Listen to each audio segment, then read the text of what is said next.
In the quiet hours of the night, when the world finally grows still, and your thoughts begin to drift like clouds across the sky, there is a story that has been waiting for you. It is not a story of kings and conquests, not a story of power and glory. It is something much deeper. It is the story of a man who heard a voice in the silence and chose to follow it into the unknown.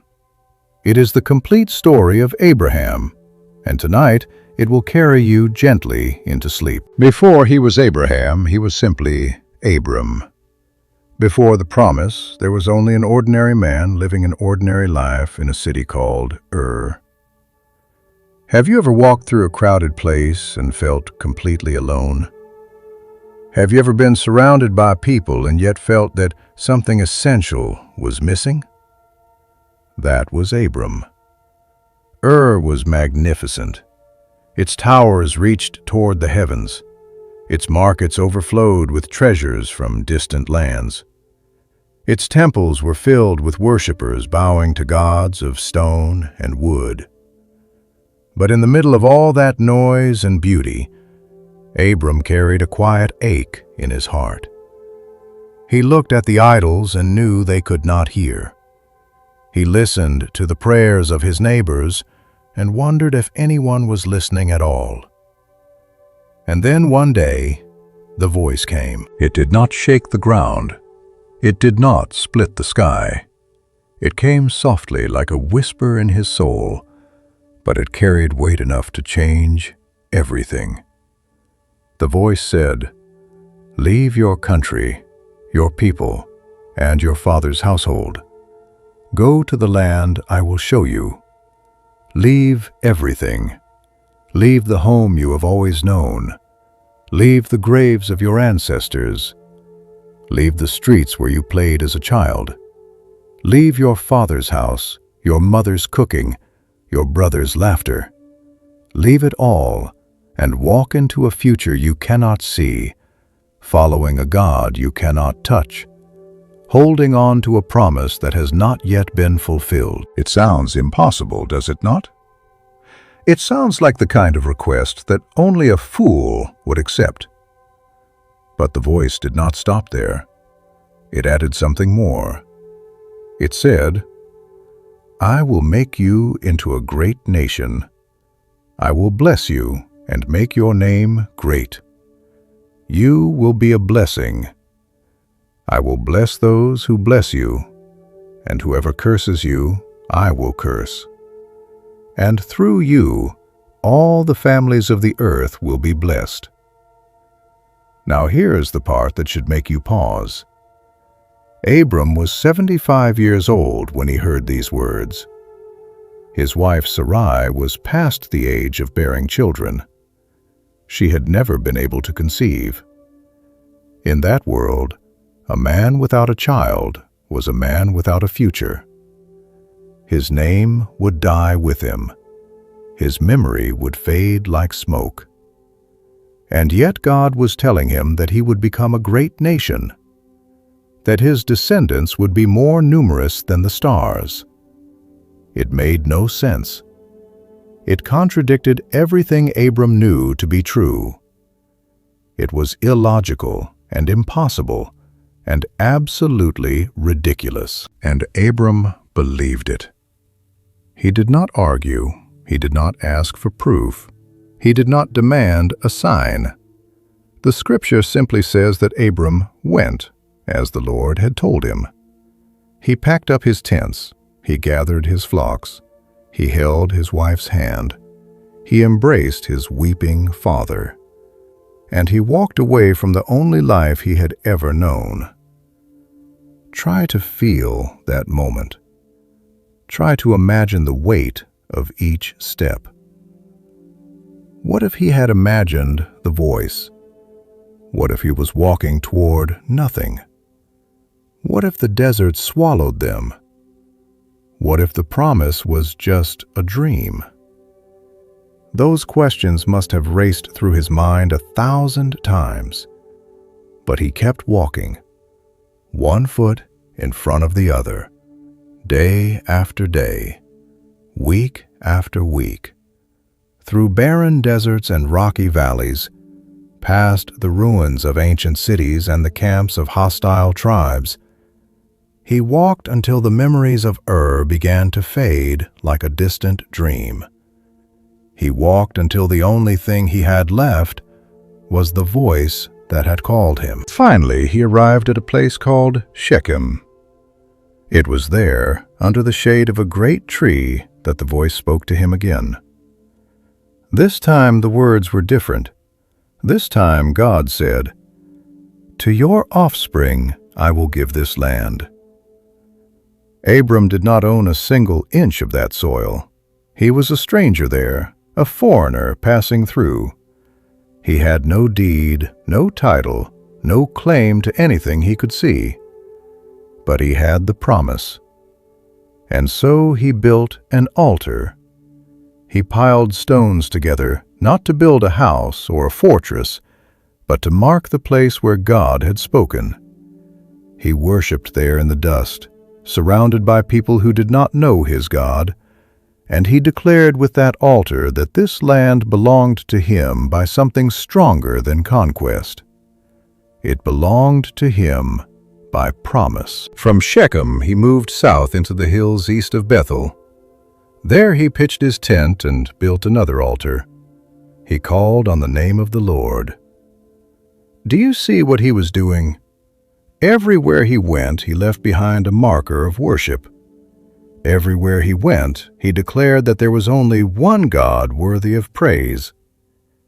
In a world filled with idols, Abram was planting seeds of truth. But then the famine came. The land that God had promised could not feed him. The rains stopped falling, the streams dried up, the grass turned brown and brittle, and Abram faced a terrible choice. He could stay in the land of promise and starve, or he could leave and survive. What would you have done? What do you do when the very place God leads you to cannot meet your needs? What do you do when the promise seems to be failing? Abram made a decision.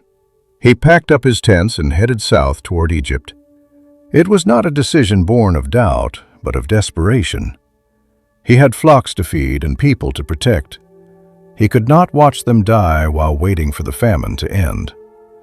So he went down to Egypt, the great civilization of the ancient world, with its green Nile Valley and its overflowing granaries. But as he approached the border, fear gripped his heart. He looked at Sarai, his beautiful wife, and he realized that she was a treasure any man would desire. He knew the reputation of the Egyptians. He knew they had no problem killing a foreign husband to take his wife. And so, in a moment of weakness, he made a desperate request. He said to Sarai, "You are beautiful. When the Egyptians see you, they will kill me and take you. Tell them you are my sister, so that I will be treated well and my life will be spared." It was a half-truth. Sarai was indeed his half-sister, the daughter of his father but not his mother. But it was also a failure of faith. It was a moment where Abram trusted his own cunning more than he trusted the God who had promised to make him a great nation. And just as he feared, when they arrived in Egypt, the princes saw Sarai and praised her beauty to Pharaoh. She was taken into the palace, and Abram was treated well because of her. He received sheep and cattle and donkeys and servants and camels. He became rich, while his wife became part of Pharaoh's harem. Can you feel the wrongness of that? Can you sense the tension? The man of promise had descended into deception. The man of faith had trusted his own lies. And there, in the silence of Pharaoh's palace, Sarai waited, wondering if her husband would ever come for her, wondering if the God who had called them out of had abandoned them in Egypt. But God had not abandoned them. He had not forgotten his promise. And so he struck Pharaoh and his household with terrible plagues. The great king of Egypt, the most powerful man on earth, suddenly realized that something was terribly wrong. He called for Abram and demanded, "What have you done to me? Why did you tell me she was your sister? Why did you make me take her as my wife? Here she is. Take her and go." And just like that, Abram was expelled from Egypt. He left with his wife and his possessions and his dignity shaken. He returned to the land of promise, humbled and grateful, carrying with him the wealth of Egypt and the memory of his own failure. He traveled back to the place where it all began, to the altar between Bethel and Ai. And there he called on the name of the Lord again. He repented. He worshipped. He remembered that the promise was not dependent on his perfection, but on God's faithfulness. But as his wealth grew, so did the tension. Abram and his nephew Lot had accumulated so many flocks and herds that the land could not support them both. Their herders began to quarrel over water and grazing rights. The family that had journeyed together from Ur was now tearing itself apart over possessions. Abram could have asserted his authority. He was the elder. He was the one God had called. The land belonged to him by divine right. But instead of demanding his rights, he did something beautiful. He approached Lot with humility and said, "Let there be no quarreling between us, for we are family. Is not the whole land before you? Separate from me. If you go to the left, I will go to the right. If you go to the right, I will go to the left." Do you see the greatness of this man? He gave Lot the first choice. He trusted God to provide for him no matter what was left.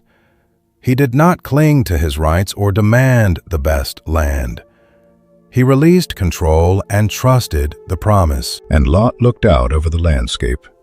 He saw the plain of the Jordan, well watered like the garden of the Lord. He saw the cities of Sodom and Gomorrah in the distance, prosperous and promising. And he chose what looked best. He pitched his tents near Sodom, not knowing that he was moving toward destruction, not realizing that the lush green valley was also a valley of shadow. Abram stayed in Canaan, and after Lot left, God spoke to him again. He said, "Lift up your eyes and look north and south and east and west. All the land that you see I will give to you and your offspring forever. I will make your offspring like the dust of the earth, so that if anyone could count the dust, your offspring could be counted. Go, walk through the length and breadth of the land, for I am giving it to you."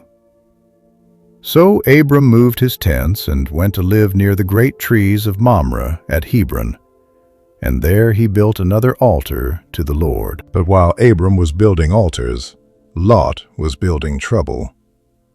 A coalition of foreign kings invaded the region and swept through the cities of the plain. They defeated the king of Sodom and his allies, and they carried away all the goods of Sodom and Gomorrah. They also took Lot and his possessions because he was living in Sodom. When Abram heard that his nephew had been captured, he did not hesitate. He gathered his trained men, 318 of them, and he pursued the invaders. He chased them all the way north to Dan, and then he attacked them at night, routing them and pursuing them beyond Damascus. He recovered all the goods and brought back his nephew Lot, along with the women and the other captives. It was a stunning victory. A small force of shepherds had defeated a coalition of kings. When Abram returned, he was met by two very different men. The first was the king of Sodom, who offered Abram all the goods if he would just return the people. But Abram refused. He said, "I will accept nothing belonging to you, not even a thread or a sandal strap, so that you will never be able to say that you made me rich." The second man was Melchizedek, king of Salem and priest of God Most High. He brought out bread and wine and blessed Abram, saying, Blessed be Abram by God Most High, creator of heaven and earth. And blessed be God Most High, who delivered your enemies into your hand.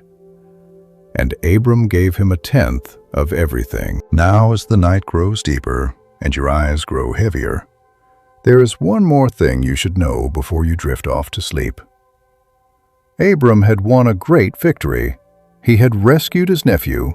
He had been blessed by a priest of the Most High God. He had refused the wealth of Sodom. He was walking in obedience and faith. But there was still one thing missing, one promise that remained unfulfilled, one ache that would not go away. He had no son. And that is where we will leave him tonight, standing in the silence of his tent, rich in possessions, but empty in his arms, holding on to a promise that seemed more impossible with every passing year. But here's what you can carry with you into your dreams. Abram's story is not just ancient history. It is your story too. Because the same voice that called him is still calling. The same promise that sustained him is still true. And the God who spoke to a lonely man in Ur is listening tonight as you drift off to sleep. Let the faith of Abram wrap around you like a warm blanket. Let his failures remind you that you do not have to be perfect to be loved. Let his willingness to leave everything behind inspire you to trust the voice that calls you in the quiet hours. The night is deep now, and the world outside your window has grown quiet. The last sounds of the day have faded, and all that remains is the soft rhythm of your own breathing. In this sacred space between wakefulness and sleep, the story continues. Abram has returned from his victory over the kings. He has refused the wealth of Sodom and received the blessing of Melchizedek.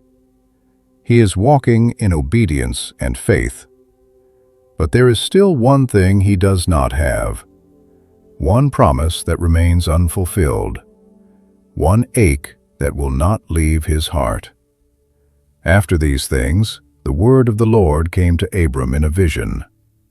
The voice said, "Do not be afraid, Abram. I am your shield, your very great reward." But Abram could not stay silent. The pain of years spilled out of him. He said, "Sovereign Lord, what can you give me since I remain childless? The one who will inherit my estate is Eliezer of Damascus. You have given me no children, so a servant in my household will be my heir." Can you feel the weight of those words? Can you hear the years of waiting in them? Abram was not complaining. He was not angry. He was simply honest. He was saying to God, "I have followed you across deserts. I have left my homeland and my father's house. I have trusted your promise. But I am old now, and my wife is old, and there is still no child. What good is wealth without an heir? What good is a promise that never comes true?" And God answered him. He took Abram outside under the vast canopy of stars and said, "Look up at the sky and count the stars if you can." Then he said, "So shall your offspring be." Abram looked up at the millions of lights scattered across the darkness. He thought about his empty tent and his barren wife. He thought about the years that had passed and the years that remained. And somehow, in a way that defies all logic, he believed. The scripture says that Abram believed the Lord, and it was credited to him as righteousness. That is one of the most beautiful verses in all of Scripture. Abram did not earn God's favor by being perfect. He did not earn it by never failing. He earned it by believing, by trusting, by looking at the stars and saying yes to the impossible. But then God added something more.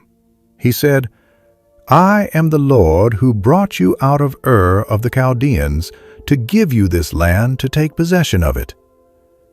And Abram asked a question that must have come from the deepest part of his soul. He said, "Sovereign Lord, how can I know that I will gain possession of it?" It was not a question of doubt. It was a question of longing. Abram was not asking for proof because he did not believe.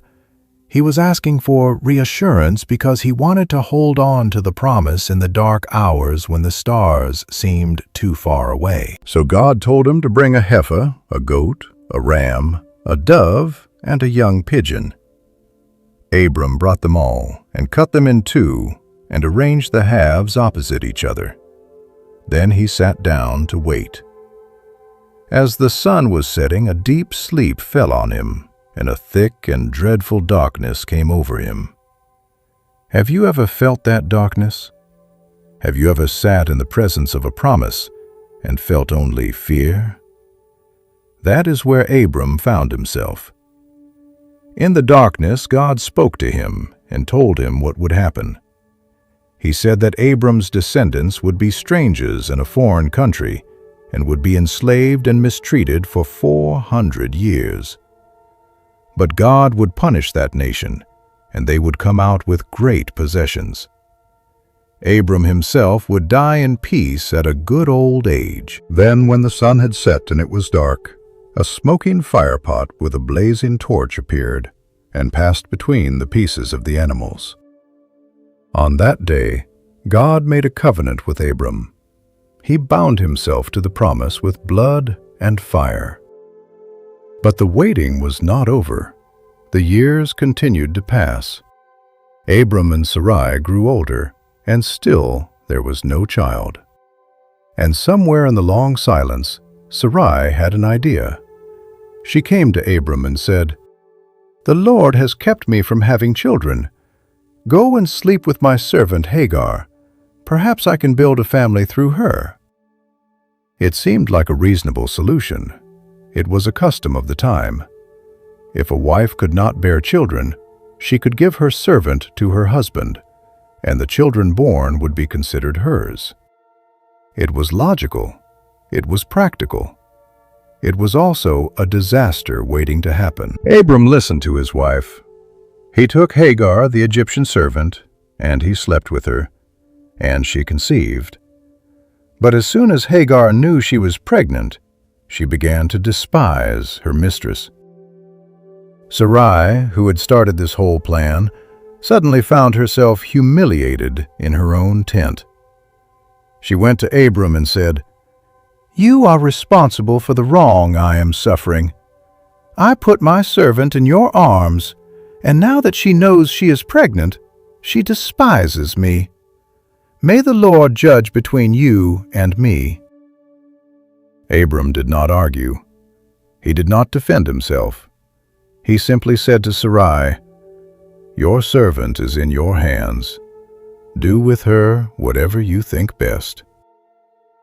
And Sarai mistreated Hagar so harshly that Hagar ran away.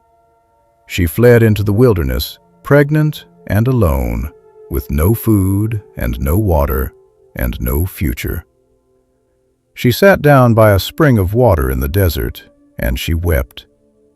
She had nowhere to go, no one to turn to, no hope left. But the angel of the Lord found her there.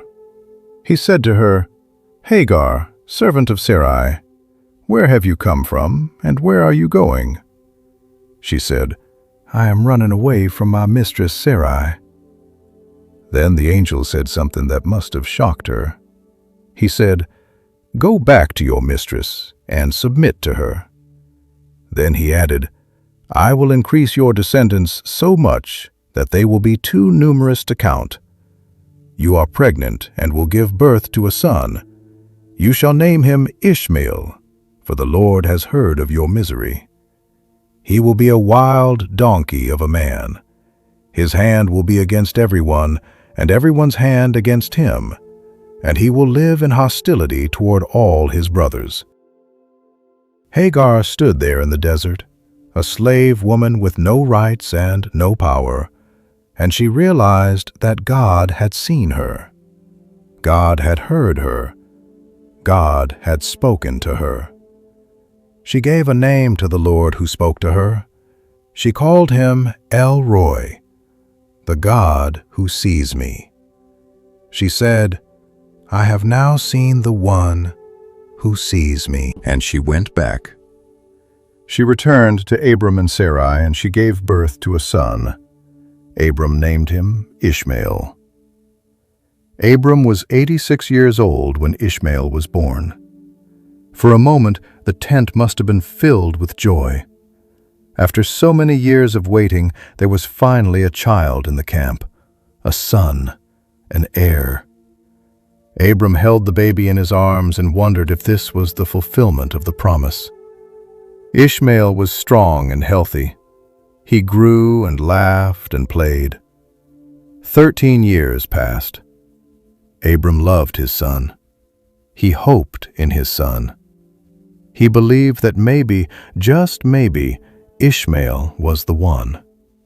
But God had not forgotten his original promise. He had not changed his plan. And when Abram was 99 years old, the Lord appeared to him again. He said, "I am God Almighty. Walk before me faithfully and be blameless. Then I will make my covenant between me and you and will greatly increase your numbers." Abram fell face down on the ground, and God spoke to him. He said, "As for me, this is my covenant with you. You will be the father of many nations. No longer will you be called Abram. Your name will be Abraham, for I have made you a father of many nations. I will make you very fruitful. I will make nations of you, and kings will come from you. I will establish my covenant as an everlasting covenant between me and you and your descendants after you, for the generations to come, to be your God and the God of your descendants after you. The whole land of Canaan, where you now reside as a foreigner, I will give as an everlasting possession to you and your descendants after you, and I will be their God." Then God gave Abraham a sign of this covenant. Every male in his household was to be circumcised. It was a physical mark of the promise, a permanent reminder that they belonged to God. And then God said something that must have taken Abraham's breath away. He said, "As for Sarai, your wife, you will no longer call her Sarai. Her name will be Sarah. I will bless her and will surely give you a son by her. I will bless her so that she will be the mother of nations. Kings of peoples will come from her." Abraham fell face down again, but this time he laughed. He laughed because the idea seemed so impossible. He was 100 years old. Sarah was 90. Her body had long ago ceased to function for childbirth, and yet God was saying that she would bear a son. Abraham said to himself, "Will a son be born to a man 100 years old? Will Sarah bear a child at the age of 90? And he said to God, "If only Ishmael might live under your blessing." It was a father's plea. Abraham loved his son Ishmael. He had raised him for 13 years. He had watched him grow from a baby into a young man. He could not imagine another son. He could not imagine starting over. So he asked God to simply bless the son he already had. But God said, "No. Sarah, your wife, will bear you a son, and you will call him Isaac. I will establish my covenant with him as an everlasting covenant for his descendants after him. And as for Ishmael, I have heard you. I will surely bless him. I will make him fruitful and will greatly increase his numbers. He will be the father of 12 rulers, and I will make him into a great nation. But my covenant I will establish with Isaac, whom Sarah will bear to you by this time next year." On that very day, Abraham did exactly as God commanded him. He took Ishmael and every male in his household, and he circumcised them. Abraham was 99 years old when he was circumcised, and Ishmael was 13. And then Abraham sat down to wait again. He had waited 25 years since the first promise. He had watched his body grow old and his wife grow old. He had tried to help God along by having a child with Hagar. He had raised Ishmael and loved him. And now God was telling him to wait for another son, a son who would be born to a woman whose womb had been dead for decades. But the Lord appeared to Abraham again near the great trees of Mamre. Abraham was sitting at the entrance to his tent in the heat of the day. He looked up and saw 3 men standing nearby. When he saw them, he hurried from the entrance of his tent to meet them. He bowed low to the ground and said, "If I have found favor in your eyes, my Lord, do not pass your servant by. Let a little water be brought, and then you may all wash your feet and rest under this tree. Let me get you something to eat so you can be refreshed, and then go on your way, now that you have come to your servant." They answered, "Very well, do as you say." So Abraham hurried into the tent to Sarah and said, "Quick, get 3 seahs of the finest flour, and knead it and bake some bread." Then he ran to the herd and selected a choice, tender calf, and gave it to a servant who hurried to prepare it. He then brought some curds and milk, and the calf that had been prepared, and set them before the visitors. He stood near them under a tree while they ate. There is something so beautiful about this moment. Abraham did not know who these visitors were. He did not know that they were messengers from God. He simply saw strangers in need of hospitality, and he opened his tent to them. He gave them his best. He treated them like royalty. And while they ate, they asked him a question. "Where is your wife, Sarah?" "She is in the tent," Abraham replied. Then one of them said, "I will surely return to you about this time next year, and Sarah your wife will have a son." Now Sarah was listening at the entrance to the tent behind him. Abraham and Sarah were already very old, and Sarah was past the age of childbearing. So Sarah laughed to herself as she thought, "After I am worn out and my Lord is old, will I now have this pleasure?" Then the Lord said to Abraham, "Why did Sarah laugh and say, 'Will I really have a child now that I am old?' Is anything too hard for the Lord? I will return to you at the appointed time next year, and Sarah will have a son." Sarah was afraid, so she lied and said, "I did not laugh." But he said, "Yes, you did laugh." Then the men got up and left, and Abraham walked along with them to see them on their way.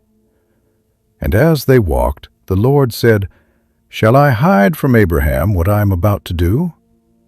Abraham will surely become a great and powerful nation, and all nations on earth will be blessed through him. For I have chosen him, so that he will direct his children and his household after him to keep the way of the Lord, by doing what is right and just, so that the Lord will bring about for Abraham what he has promised him." So the Lord said to Abraham, "The outcry against Sodom and Gomorrah is so great, and their sin so grievous, that I will go down and see if what they have done is as bad as the outcry that has reached me. If not, I will know." The men turned away and went toward Sodom, but Abraham remained standing before the Lord. And then Abraham did something extraordinary. He stepped forward and said, "Will you sweep away the righteous with the wicked? What if there are 50 righteous people in the city? Will you really sweep it away and not spare the place for the sake of the 50 righteous people in it? Far be it from you to do such a thing, to kill the righteous with the wicked, treating the righteous and the wicked alike. Far be it from you. Will not the judge of all the earth do right? The Lord said, If I find 50 righteous people in the city of Sodom, I will spare the whole place for their sake. Then Abraham spoke again. He said, Now that I have been so bold as to speak to the Lord, though I am nothing but dust and ashes, what if the number of the righteous is 5 less than 50? Will you destroy the whole city for lack of 5 people? The Lord said, If I find 45 there, I will not destroy it. Abraham spoke again. What if 40 are found there? The Lord said, For the sake of 40, I will not do it. Abraham said, May the Lord not be angry, but let me speak. What if 30 can be found there? The Lord said, If I find 30 there, I will not do it. Abraham said, Now that I have been so bold as to speak to the Lord, what if 20 can be found there? The Lord said, For the sake of 20, I will not destroy it. Then Abraham said, May the Lord not be angry, but let me speak just once more. What if 10 can be found there? The Lord said, For the sake of 10, I will not destroy it. And then the Lord finished speaking and went away, and Abraham returned to his tent. As the night wraps itself around you and your body grows heavy with sleep, think about what you have heard. Abraham bargained with God for the lives of strangers. He stood in the gap for people he did not even know. He pleaded for mercy on behalf of a city filled with wickedness because he believed that God is just and that justice means sparing the innocent. But the story is not over. The sun will rise tomorrow on Sodom and Gomorrah, and the angels will arrive at Lot's door, and fire will fall from heaven, and Abraham will wake up to smoke rising from the plain like smoke from a furnace. He will learn that there were not even 10 righteous people in all of Sodom. He will learn that Lot was saved, but the cities were destroyed. And somewhere in the ashes of that terrible morning, Abraham will have to hold on to the promise.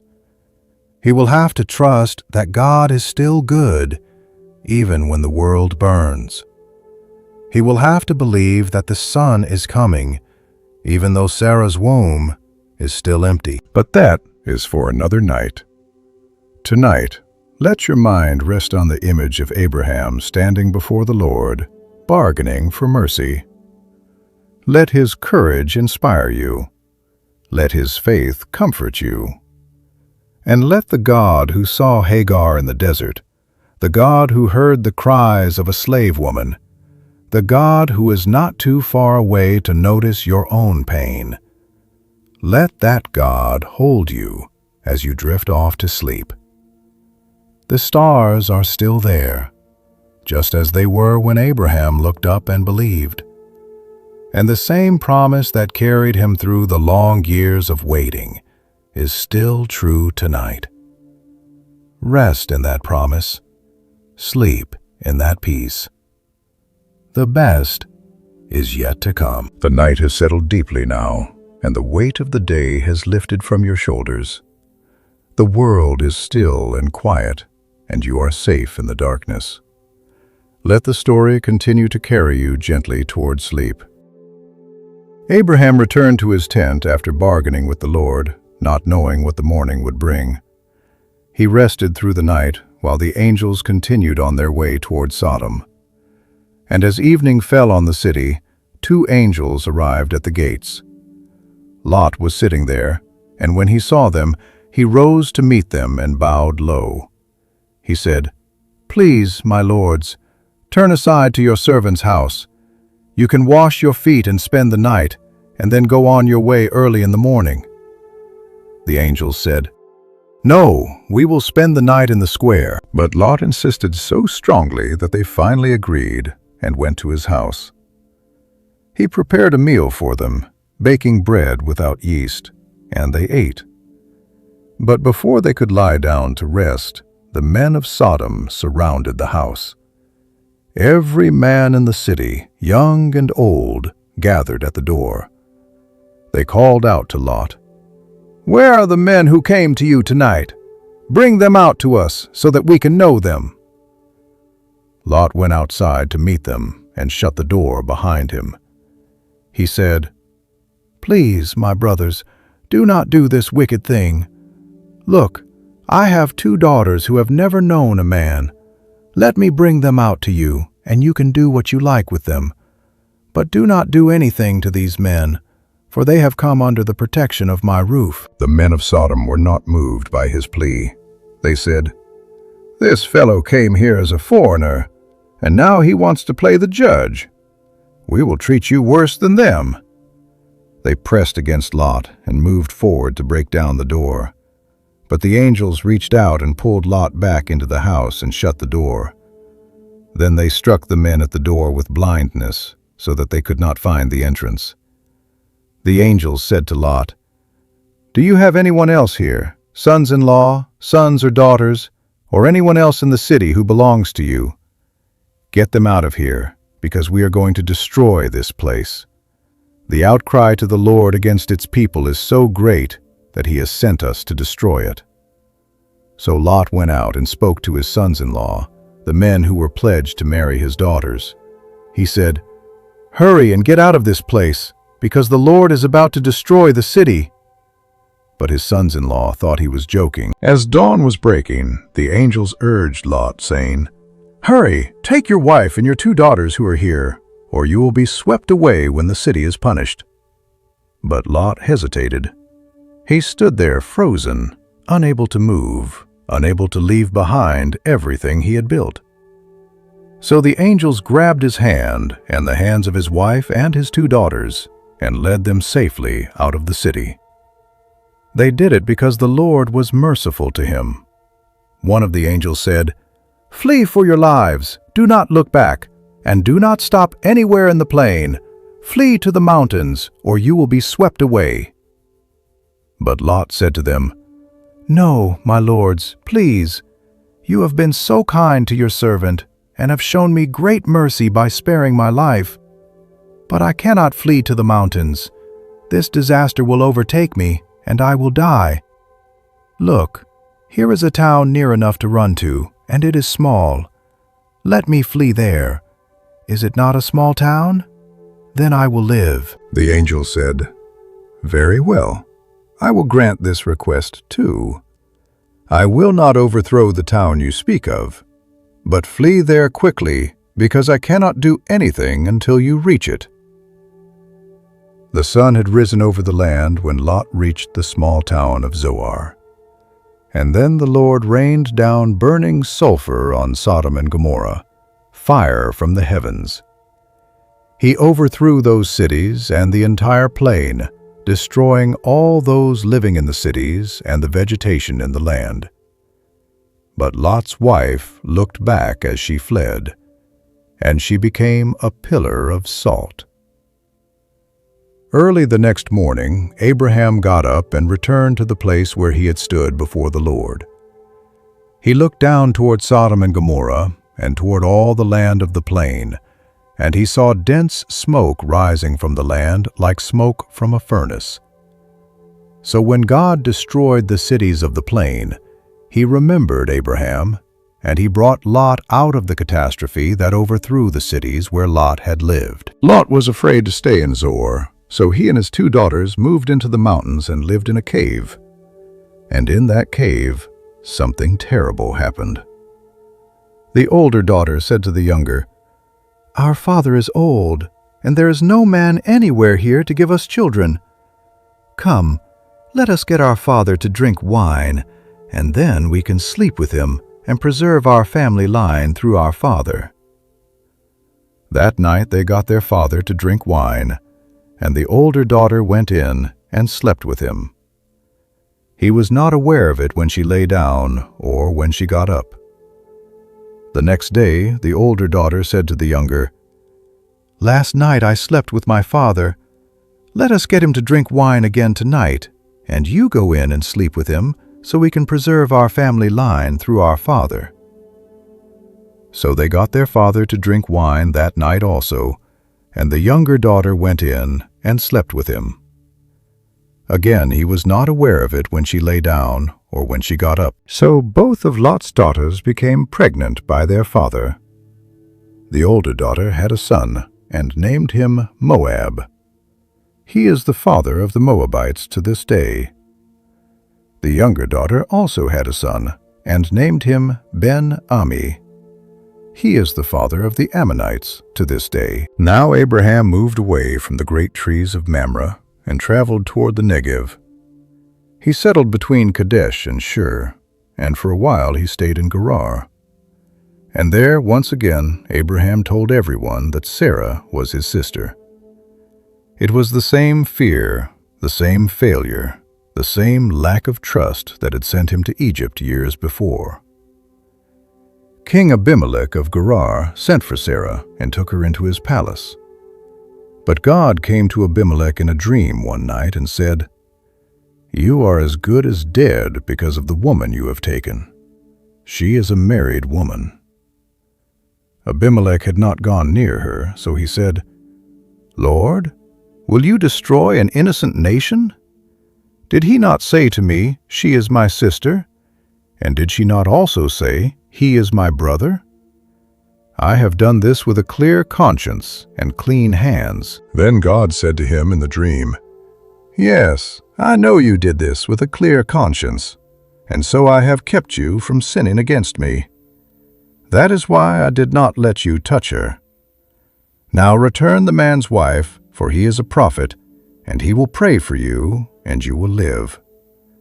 But if you do not return her, you may be sure that you and all who belong to you will die." Early the next morning, Abimelech summoned all his officials and told them everything that had happened, and they were terrified. Then Abimelech called Abraham in and said, "What have you done to us? How have I wronged you that you have brought such great guilt upon me and my kingdom? You have done things to me that should never be done." He asked Abraham, "What was your reason for doing this?" Abraham said, "I said to myself, 'There is surely no fear of God in this place, and they will kill me because of my wife.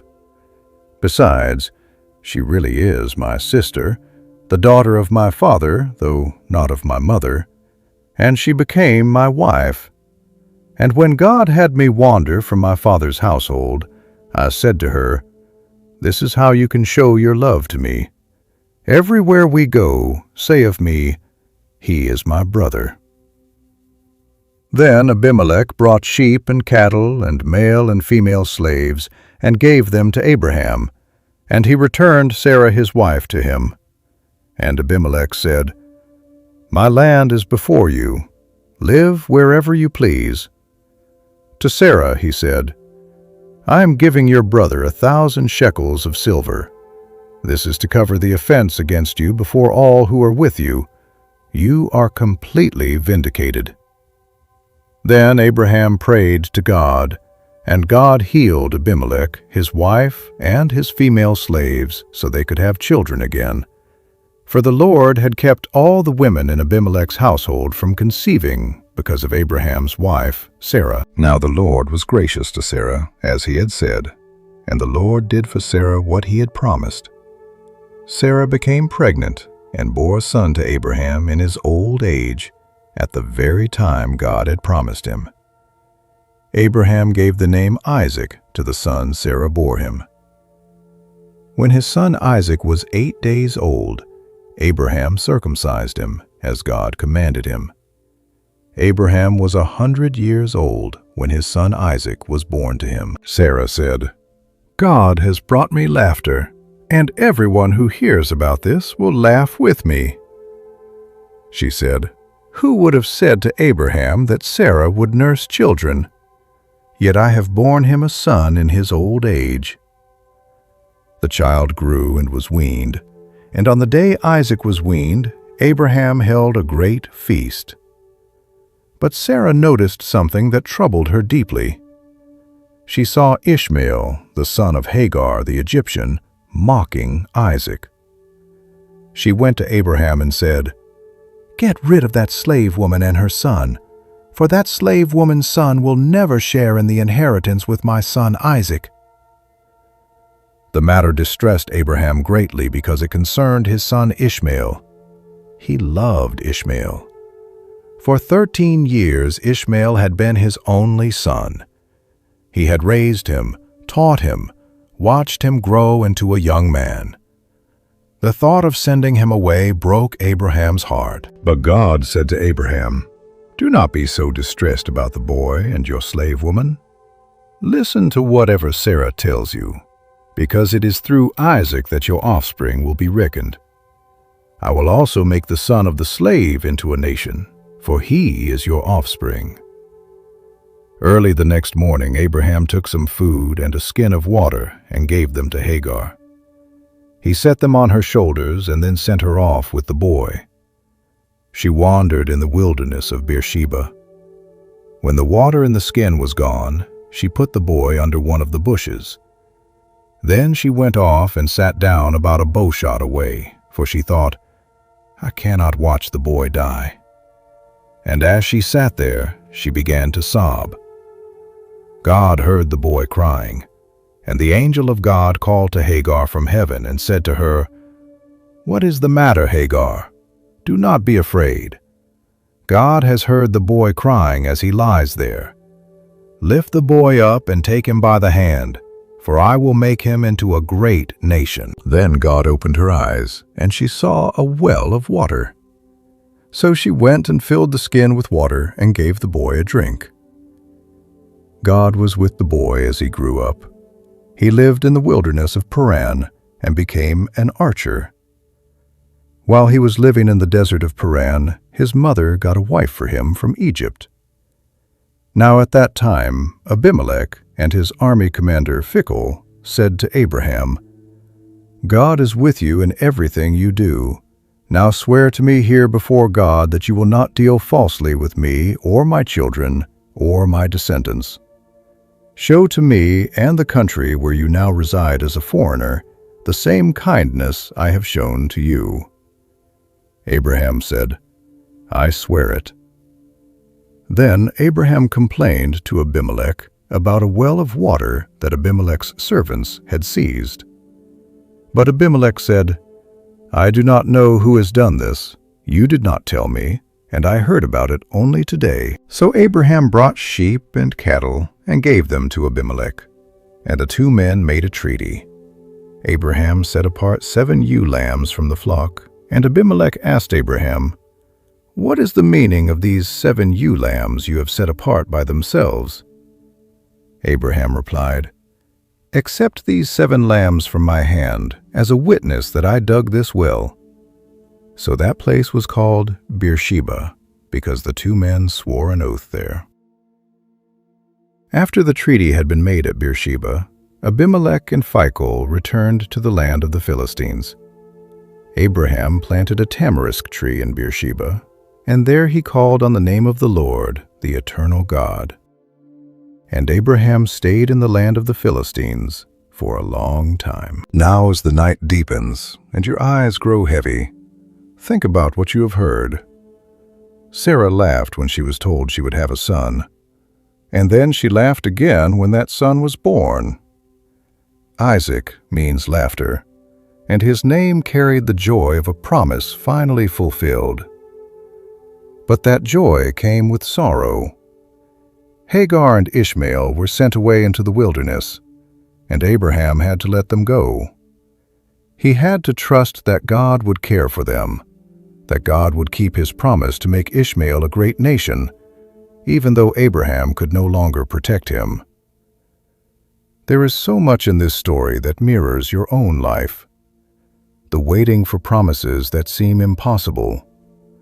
the mistakes you make while waiting, the joy when promises finally come true, the sorrow that sometimes accompanies that joy, the letting go of people you love because you must trust them to God's care. Abraham planted a tamarisk tree in Beersheba.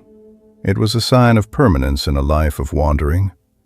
It was a declaration that God is eternal, even when everything else changes. And there, under that tree, Abraham called on the name of the Lord. Tonight, you are resting under the shade of promises that have been kept and promises that are still waiting. You are held by a God who sees you just as he saw Hagar in the wilderness. You are loved by a God who hears your cries just as he heard Ishmael. And you are invited to trust, just as Abraham trusted, that the same God who was with him is with you now in this quiet moment as you drift toward sleep. Let the story fade now like a gentle melody. Let your breathing slow and your mind grow still. The tamarisk tree stands tall in the desert, a witness to the faithfulness of God. And you, beloved listener, are safe beneath its branches tonight. Sleep well. The journey continues another night. The night is peaceful, and the world is wrapped in silence. Your breathing is slowed, and your body has settled into the comfort of rest. Let the story continue to carry you gently toward deeper sleep. Some time later, God tested Abraham. The words themselves carry a weight that is hard to bear. God tested Abraham. He said to him, "Abraham." And Abraham said, "Here I am." Then God said, "Take your son, your only son, whom you love, Isaac, and go to the region of Moriah. Sacrifice him there as a burnt offering on a mountain I will show you." Early the next morning, Abraham got up. He loaded his donkey. He took with him 2 of his servants and his son, Isaac. When he had cut enough wood for the burnt offering, he set out for the place God had told him about. On the 3rd day, Abraham looked up and saw the place in the distance. He said to his servants, "Stay here with the donkey while I and the boy go over there. We will worship, and then we will come back to you." Abraham took the wood for the burnt offering and placed it on his son Isaac. He himself carried the fire and the knife. As the 2 of them walked on together, Isaac spoke up and said to his father Abraham, "Father." Abraham said, "Yes, my son." Isaac said, "The fire and the wood are here, but where is the lamb for the burnt offering?" Abraham replied, "God himself will provide the lamb for the burnt offering, my son." And the 2 of them walked on together. When they reached the place God had told him about, Abraham built an altar there and arranged the wood on it. He bound his son Isaac and laid him on the altar on top of the wood. Then he reached out his hand and took the knife to slay his son. But the angel of the Lord called out to him from heaven and said, "Abraham, Abraham." "Here I am," he replied. "Do not lay a hand on the boy," the angel said. "Do not do anything to him. Now I know that you fear God, because you have not withheld from me your son, your only son." Abraham looked up, and there in a thicket he saw a ram caught by its horns. He went over and took the ram and sacrificed it as a burnt offering instead of his son. So Abraham called that place, "The Lord will provide." And to this day it is said, "On the mountain of the Lord it will be provided." The angel of the Lord called to Abraham from heaven a second time and said, "I swear by myself, declares the Lord, that because you have done this and have not withheld your son, your only son, I will surely bless you and make your descendants as numerous as the stars in the sky and as the sand on the seashore. Your descendants will take possession of the cities of their enemies, and through your offspring, all nations on earth will be blessed, because you have obeyed me." Then Abraham returned to his servants, and they set off together for Beersheba. And Abraham stayed in Beersheba. Now Sarah lived to be 127 years old. She died at Kiriath Arba, which is Hebron, in the land of Canaan. Abraham went to mourn for Sarah and to weep over her. After some time, he rose from beside his dead wife and spoke to the Hittites. He said, "I am a foreigner and stranger among you. Sell me some property for a burial site here, so I can bury my dead." The Hittites replied to Abraham, "Sir, listen to us. You are a mighty prince among us. Bury your dead in the choicest of our tombs. None of us will refuse you his tomb for burying your dead." Then Abraham rose and bowed down before the people of the land, the Hittites. He said to them, "If you are willing to let me bury my dead, then listen to me and intercede with Ephron, son of Zohar, on my behalf. So he will sell me the cave of Machpelah, which belongs to him and is at the end of his field. Ask him to sell it to me at the full price as a burial site among you." Ephron the Hittite was sitting among his people. He replied to Abraham in the hearing of all the Hittites who had come to the gate of his city, "No, my lord, listen to me. I give you the field, and I give you the cave that is in it. I give it to you in the presence of my people. Bury your dead." Again Abraham bowed down before the people of the land. He said to Ephron in their hearing, "Listen to me, if you will. I will pay the price of the field. Accept it from me so I can bury my dead there." Ephron answered Abraham, "Listen to me, my lord. The land is worth 400 shekels of silver. But what is that between you and me? Bury your dead." Abraham agreed to Ephron's terms and weighed out for him the price he had named in the hearing of the Hittites, 400 shekels of silver, according to the weight current among the merchants. So Ephron's field in Machpelah near Mamre, both the field and the cave in it, and all the trees within the borders of the field, was deeded to Abraham as his property in the presence of all the Hittites who had come to the gate of the city. Afterward, Abraham buried his wife Sarah in the cave in the field of Machpelah near Mamre, which is Hebron, in the land of Canaan. So the field and the cave in it were deeded to Abraham by the Hittites as a burial site. Abraham was now very old, and the Lord had blessed him in every way. He said to the senior servant in his household, the one in charge of all that he had, "Put your hand under my thigh.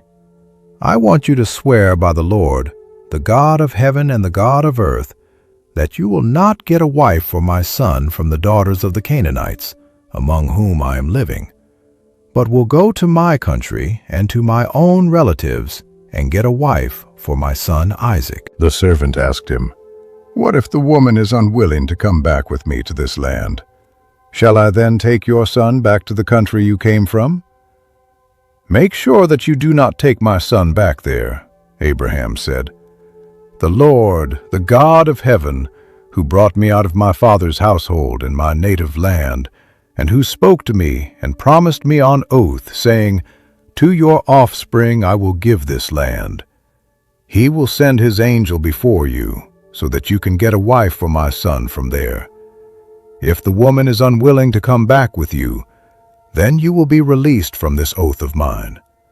Only do not take my son back there." So the servant put his hand under the thigh of his master Abraham, and swore an oath to him concerning this matter. Then the servant took 10 of his master's camels and left, taking with him all kinds of good things from his master. He set out for Aram Naharaim and made his way to the town of Nahor. He had the camels kneel down near the well outside the town. It was toward evening, the time the women go out to draw water. He prayed, "Lord, God of my master Abraham, make me successful today, and show kindness to my master Abraham. See, I am standing beside this spring, and the daughters of the townspeople are coming out to draw water. May it be that when I say to a young woman, 'Please let down your jar that I may have a drink,' and she says, 'Drink, and I will water your camels too,' let her be the one you have chosen for your servant Isaac. By this I will know that you have shown kindness to my master." Before he had finished praying, Rebekah came out with her jar on her shoulder.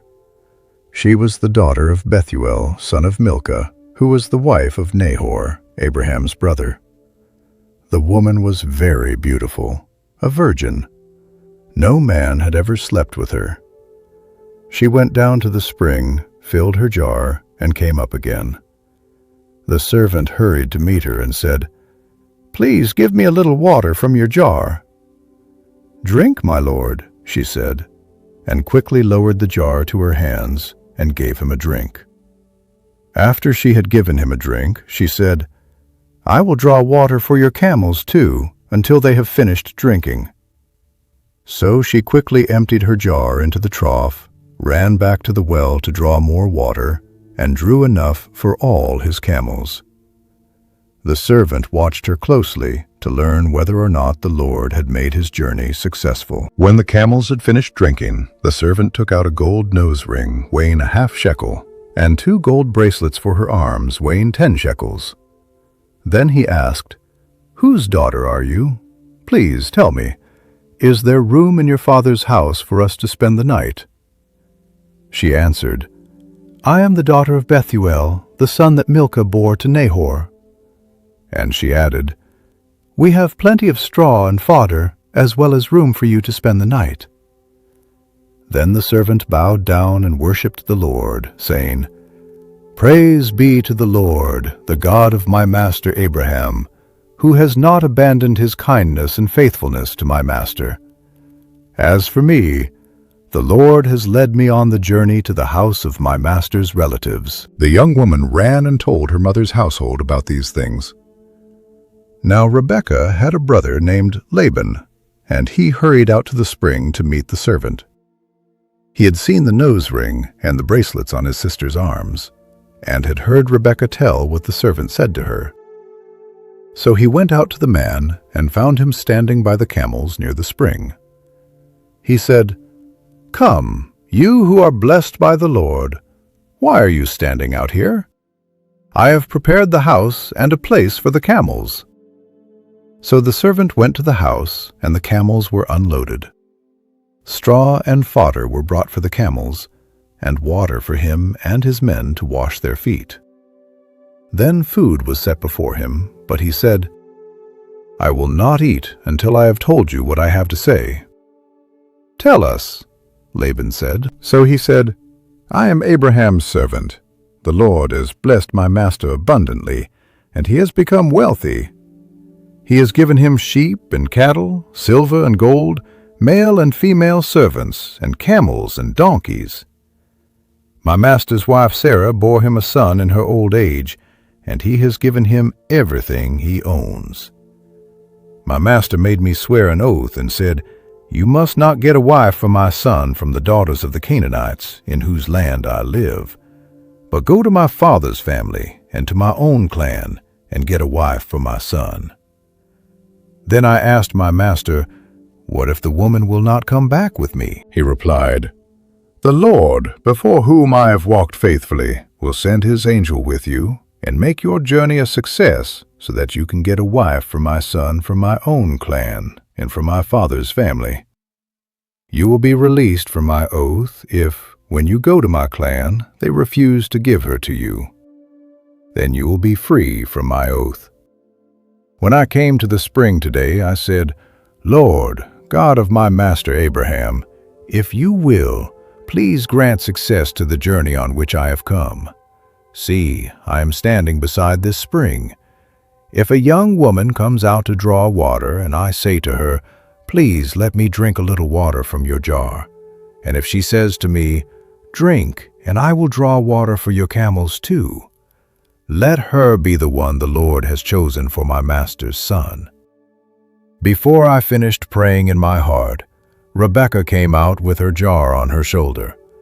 She went down to the spring and drew water, and I said to her, "Please give me a drink." She quickly lowered her jar from her shoulder and said, "Drink, and I will water your camels too."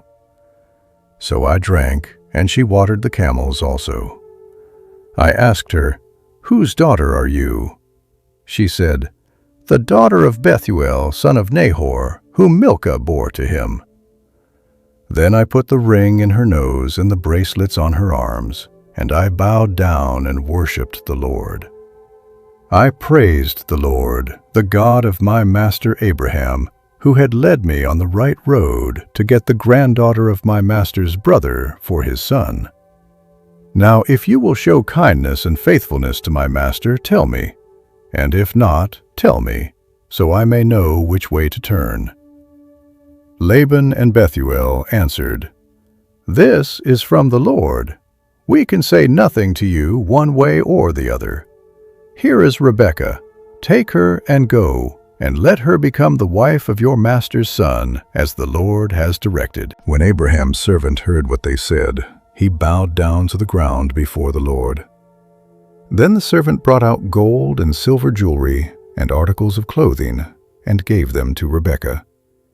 He also gave costly gifts to her brother and to her mother. Then he and the men who were with him ate and drank and spent the night there. When they got up the next morning, he said, "Send me on my way to my master." But her brother and her mother replied, "Let the young woman remain with us 10 days or so, then you may go." He said to them, "Do not detain me, now that the Lord has granted success to my journey. Send me on my way, so I may go to my master." Then they said, "Let us call the young woman and ask her about it." So they called Rebekah and asked her, "Will you go with this man?" "I will go," she said. So they sent their sister Rebekah on her way, along with her nurse and Abraham's servant and his men. And they blessed Rebekah and said to her, "Our sister, may you increase to thousands upon thousands. May your offspring possess the cities of their enemies." Then Rebekah and her attendants got ready and mounted the camels and went back with the servant. So the servant took Rebekah and left. Now Isaac had come from Beer-lahai-roi, for he was living in the Negev. He went out to the field one evening to meditate, and as he looked up, he saw camels approaching. Rebekah also looked up and saw Isaac. She got down from her camel and asked the servant, "Who is that man in the field coming to meet us?" "He is my master," the servant answered. So she took her veil and covered herself. Then the servant told Isaac all he had done. Isaac brought her into the tent of his mother Sarah, and he married Rebekah. So she became his wife, and he loved her. And Isaac was comforted after his mother's death. Abraham had taken another wife, whose name was Keturah. She bore him Zimran, Jokshan, Medan, Midian, Ishbak, and Shua. Jokshan was the father of Sheba and Dedan. The descendants of Dedan were the Asherites, the Letushites, and the Leumites. The sons of Midian were Ephah, Epher, Hanok, Abida, and Eldah. All these were descendants of Keturah. Abraham left everything he owned to Isaac.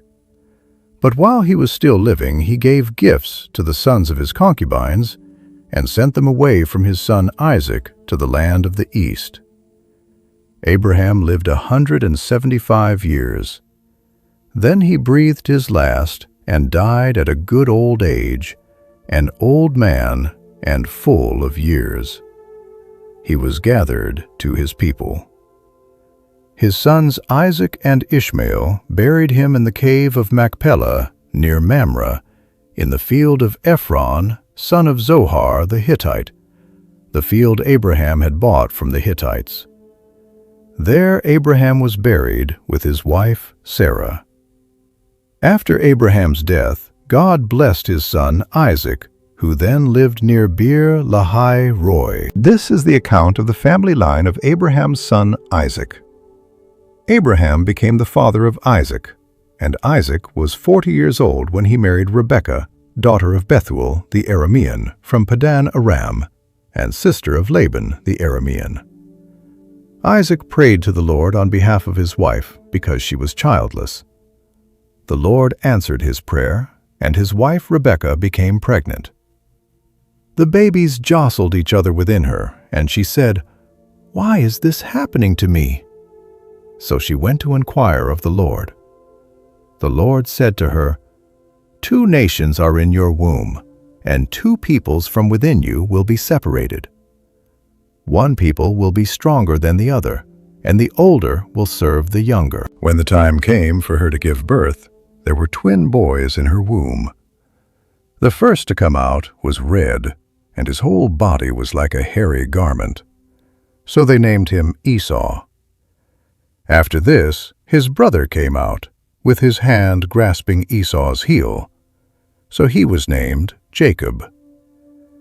Isaac was 60 years old when Rebekah gave birth to them. The boys grew up, and Esau became a skillful hunter, a man of the open country, while Jacob was content to stay at home among the tents. Isaac, who had a taste for wild game, loved Esau, but Rebekah loved Jacob. Once when Jacob was cooking some stew, Esau came in from the open country, famished. He said to Jacob, "Quick, let me have some of that red stew. I am famished." That is why he was also called Edom. Jacob replied, "First, sell me your birthright." "Look, I am about to die," Esau said. "What good is the birthright to me?" But Jacob said, "Swear to me first." So he swore an oath to him, selling his birthright to Jacob. Then Jacob gave Esau some bread and some lentil stew. He ate and drank, and then got up and left. So Esau despised his birthright. Now as the night reaches its deepest point and you are held in the arms of sleep, let the story settle into your heart. Abraham is gone now, gathered to his people, buried in the cave he bought with his own hands. He walked by faith through a long and winding road, and he died full of years, having seen the promise begin to unfold. Isaac has a wife. Rebekah has come from a distant land to fill the empty place in his tent. And now there are twins in her womb, two nations struggling before they are even born. The story does not end. It continues through Isaac and Rebekah, through Jacob and Esau, through all the generations that will come. And somehow, through all of it, the promise holds. The God who called Abraham out of Ur is the same God who led the servant to Rebekah at the well. The God who provided a ram in the thicket is the same God who hears Isaac's prayer for his barren wife. The God who made Abraham a father of many nations is the same God who watches over you tonight. Rest now in that promise. Let your breathing slow and your mind grow still. The cave of Machpelah stands as a witness that God keeps His word.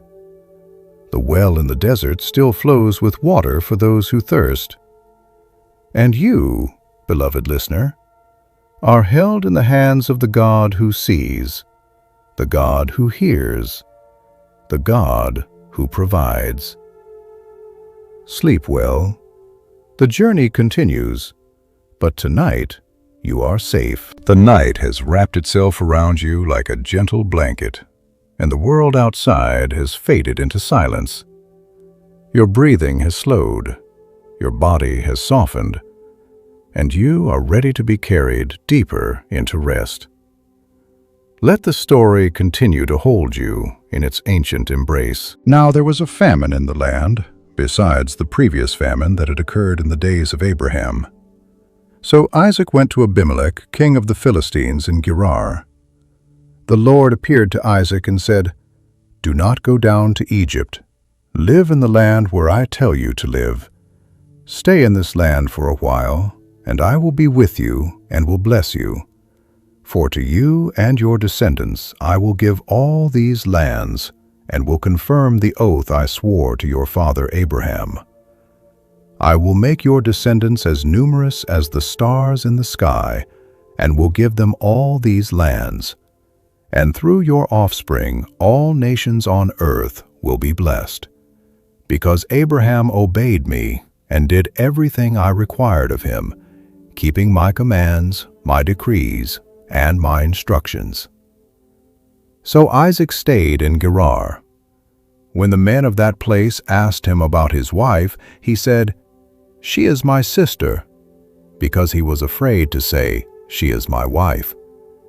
He thought, "The men of this place might kill me on account of Rebekah, because she is beautiful." When Isaac had been there a long time, Abimelech, king of the Philistines, looked down from a window and saw Isaac caressing his wife Rebekah. So Abimelech summoned Isaac and said, "She is really your wife. Why did you say, 'She is my sister'?" Isaac answered him, "Because I thought I might lose my life on account of her." Then Abimelech said, "What is this you have done to us? One of the men might well have slept with your wife, and you would have brought guilt upon us." So Abimelech gave orders to all the people, "Anyone who harms this man or his wife shall surely be put to death." Isaac planted crops in that land, and in the same year reaped 100-fold, because the Lord blessed him. The man became rich, and his wealth continued to grow until he became very wealthy. He had so many flocks and herds and servants that the Philistines envied him. So all the wells that his father's servants had dug in the time of his father Abraham, the Philistines stopped up, filling them with earth. Then Abimelech said to Isaac, "Move away from us. You have become too powerful for us." So Isaac moved away from there and encamped in the valley of Gerar, where he settled. Isaac reopened the wells that had been dug in the time of his father Abraham, which the Philistines had stopped up after Abraham died, and he gave them the same names his father had given them. Isaac's servants dug in the valley and discovered a well of fresh water there. But the herders of Gerar quarreled with those of Isaac and said, "The water is ours." So he named the well Esek, because they disputed with him. Then they dug another well, but they quarreled over that one also, so he named it Sitnah. He moved on from there and dug another well, and no one quarreled over it. He named it Rehoboth, saying, "Now the Lord has given us room, and we will flourish in the land." From there he went up to Beersheba. That night the Lord appeared to him and said, "I am the God of your father Abraham. Do not be afraid, for I am with you. I will bless you and will increase the number of your descendants for the sake of my servant Abraham." Isaac built an altar there and called on the name of the Lord. There he pitched his tent, and there his servants dug a well. Meanwhile, Abimelech had come to him from Gerar, along with his personal advisor and the commander of his forces. Isaac asked them, "Why have you come to me, since you were hostile to me and sent me away?"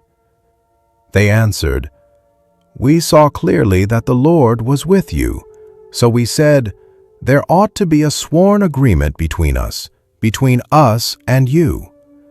Let us make a treaty with you that you will do us no harm, just as we did not harm you, but always treated you well and sent you away peacefully. And now you are blessed by the Lord." Isaac then made a feast for them, and they ate and drank. Early the next morning the men swore an oath to each other. Then Isaac sent them on their way, and they left peacefully. Now when Esau was 40 years old, he married Judith, daughter of Beeri the Hittite, and also Basemath, daughter of Elon the Hittite. They were a source of grief to Isaac and Rebekah. When Isaac was old, and his eyes were so weak that he could no longer see, he called for his older son Esau and said to him, "My son." "Here I am," he answered.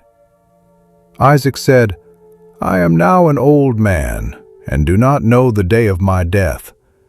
Now then, get your weapons, your quiver and your bow, and go out to the open country to hunt some wild game for me.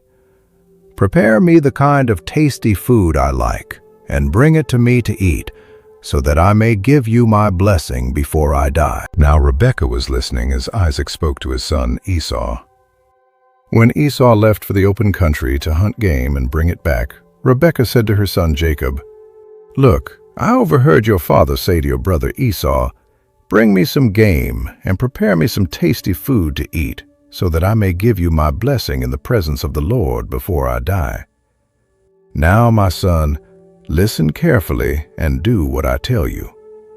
Go out to the flock and bring me 2 choice young goats, so I can prepare some tasty food for your father, just the way he likes it.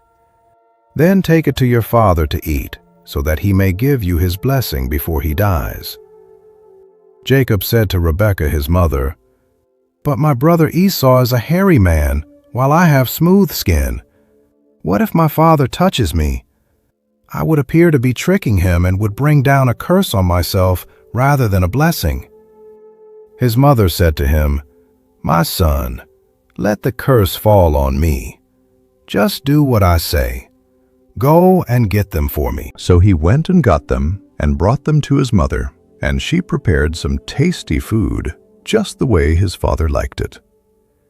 Then Rebekah took the best clothes of her older son Esau, which she had in the house, and put them on her younger son Jacob. She also covered his hands and the smooth part of his neck with the goat skins. Then she handed to her son Jacob the tasty food and the bread she had made. He went to his father and said, "My father." "Yes, my son," Isaac answered. "Who is it?" Jacob said to his father, "I am Esau, your firstborn. I have done as you told me. Please sit up and eat some of my game, so that you may give me your blessing." Isaac asked his son, "How did you find it so quickly, my son?" "The Lord your God gave me success," he replied. Then Isaac said to Jacob, "Come near so I can touch you, my son, to know whether you really are my son Esau or not." Jacob went close to his father Isaac, who touched him and said, "The voice is the voice of Jacob, but the hands are the hands of Esau." He did not recognize him, for his hands were hairy like those of his brother Esau, so he proceeded to bless him. "Are you really my son Esau?" he asked. "I am," he replied. Then he said, "My son, bring me some of your game to eat, so that I may give you my blessing." Jacob brought it to him, and he ate. He brought some wine, and he drank. Then his father Isaac said to him, "Come here, my son, and kiss me." So he went to him and kissed him. When Isaac caught the smell of his clothes, he blessed him and said, "Ah, the smell of my son is like the smell of a field that the Lord has blessed. May God give you heaven's dew and earth's richness, an abundance of grain and new wine. May nations serve you and peoples bow down to you. Be Lord over your brothers, and may the sons of your mother bow down to you. May those who curse you be cursed, and those who bless you be blessed." After Isaac finished blessing him, and Jacob had scarcely left his father's presence, his brother Esau came in from hunting. He too prepared some tasty food and brought it to his father.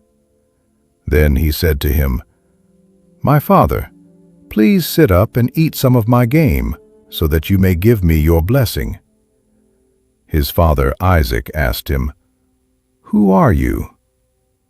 "I am your son," he answered, "your firstborn Esau." Isaac trembled violently and said, "Who was it then that hunted game and brought it to me?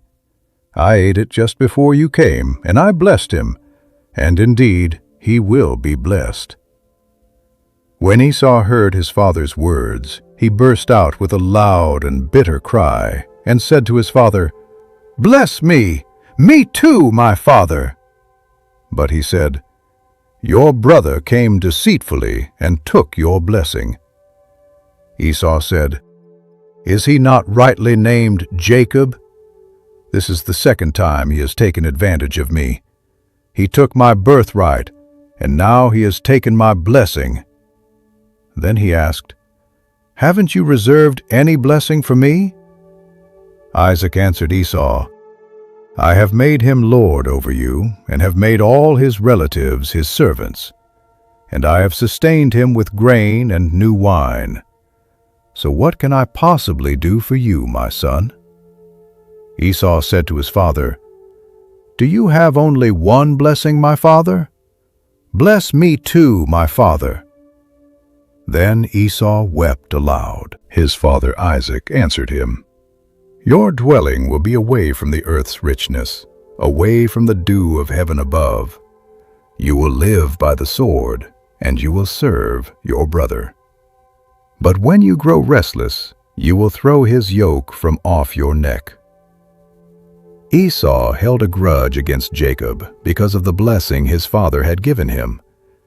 He said to himself, "The days of mourning for my father are near. Then I will kill my brother Jacob." When Rebekah was told what her older son Esau had said, she sent for her younger son Jacob and said to him, "Your brother Esau is planning to avenge himself by killing you. Now then, my son, do what I say. Flee at once to my brother Laban in Haran. Stay with him for a while until your brother's fury subsides.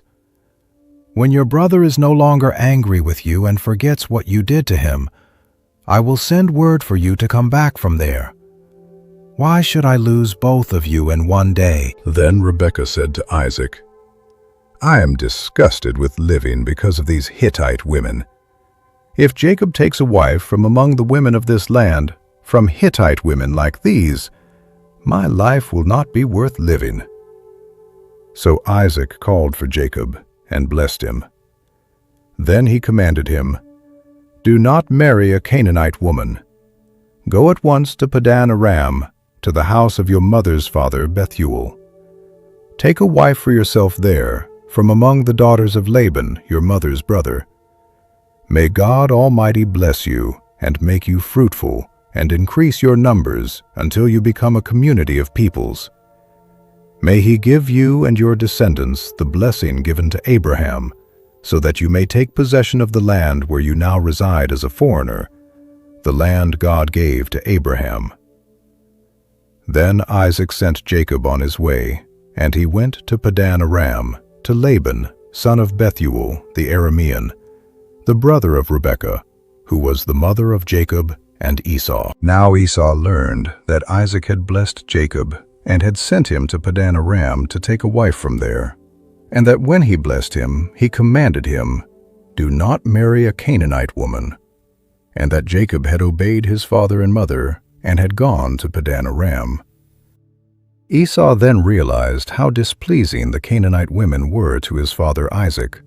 So he went to Ishmael and married Mahalath, the sister of Nebaioth, and daughter of Ishmael, son of Abraham, in addition to the wives he already had. Jacob left Beersheba and set out for Haran.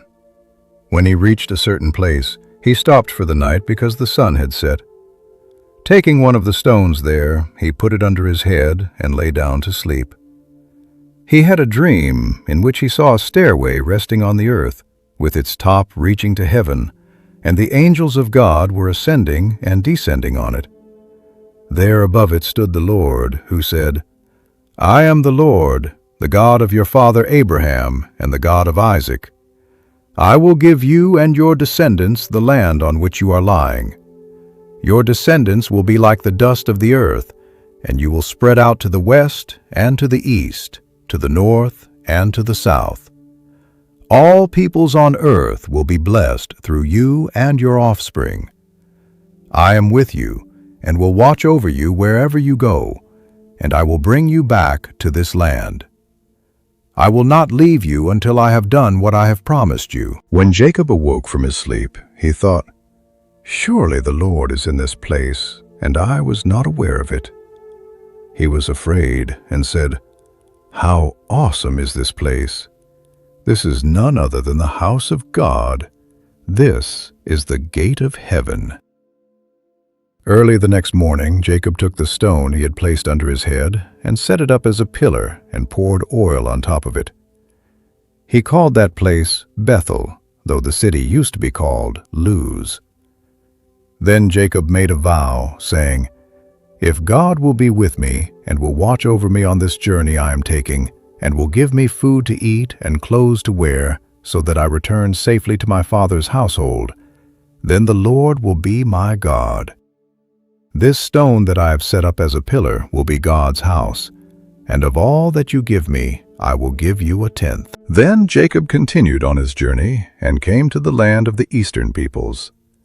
There he saw a well in the open country, with 3 flocks of sheep lying near it, because the flocks were watered from that well.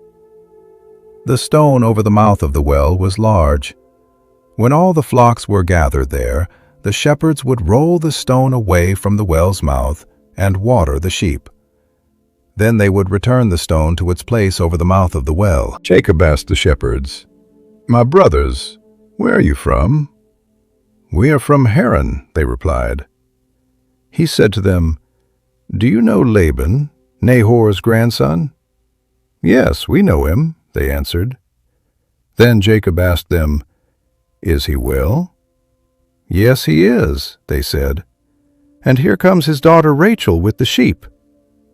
"Look," he said, "the sun is still high. It is not time for the flocks to be gathered. Water the sheep and take them back to pasture." "We cannot," they replied, "until all the flocks are gathered and the stone has been rolled away from the mouth of the well. Then we will water the sheep." While he was still talking with them, Rachel came with her father's sheep, for she was a shepherd. When Jacob saw Rachel, daughter of his uncle Laban, and Laban's sheep, he went over and rolled the stone away from the mouth of the well and watered his uncle's sheep. Then Jacob kissed Rachel and began to weep aloud. He had told Rachel that he was a relative of her father and a son of Rebekah. So she ran and told her father. As soon as Laban heard the news about Jacob, his sister's son, he hurried to meet him. He embraced him and kissed him and brought him to his home. And there Jacob told him all these things. Then Laban said to him, "You are my own flesh and blood." After Jacob had stayed with him for a whole month, Laban said to him, "Just because you are a relative of mine, should you work for me for nothing? Tell me what your wages should be." Now Laban had 2 daughters. The name of the older was Leah, and the name of the younger was Rachel. Leah had weak eyes, but Rachel had a lovely figure and was beautiful. Jacob was in love with Rachel and said, "I will work for you 7 years in return for your younger daughter Rachel." Laban said, "It is better that I give her to you than to some other man. Stay here with me." So Jacob served 7 years to get Rachel, but they seemed like only a few days to him because of his love for her. Then Jacob said to Laban, "Give me my wife. My time is completed, and I want to make love to her." So Laban brought together all the people of the place and gave a feast. But when evening came, he took his daughter Leah and brought her to Jacob, and Jacob made love to her. And Laban gave his servant Zilpah to his daughter as her attendant. When morning came, there was Leah. So Jacob said to Laban, "What is this you have done to me? I served you for Rachel, did I not? Why have you deceived me?" Laban replied, "It is not our custom here to give the younger daughter in marriage before the older one. Finish this daughter's bridal week, then we will give you the younger one also, in return for another 7 years of work." And Jacob did so. He finished the week with Leah, and then Laban gave him his daughter Rachel to be his wife. Laban gave his servant Bilhah to his daughter Rachel as her attendant. Jacob made love to Rachel also, and his love for Rachel was greater than his love for Leah. And he worked for Laban another 7 years. When the Lord saw that Leah was not loved, he enabled her to conceive, but Rachel remained childless. Leah became pregnant and gave birth to a son. She named him Reuben, for she said, "It is because the Lord has seen my misery. Surely my husband will love me now." She conceived again and gave birth to a son and said, "Because the Lord heard that I am not loved, he gave me this one too."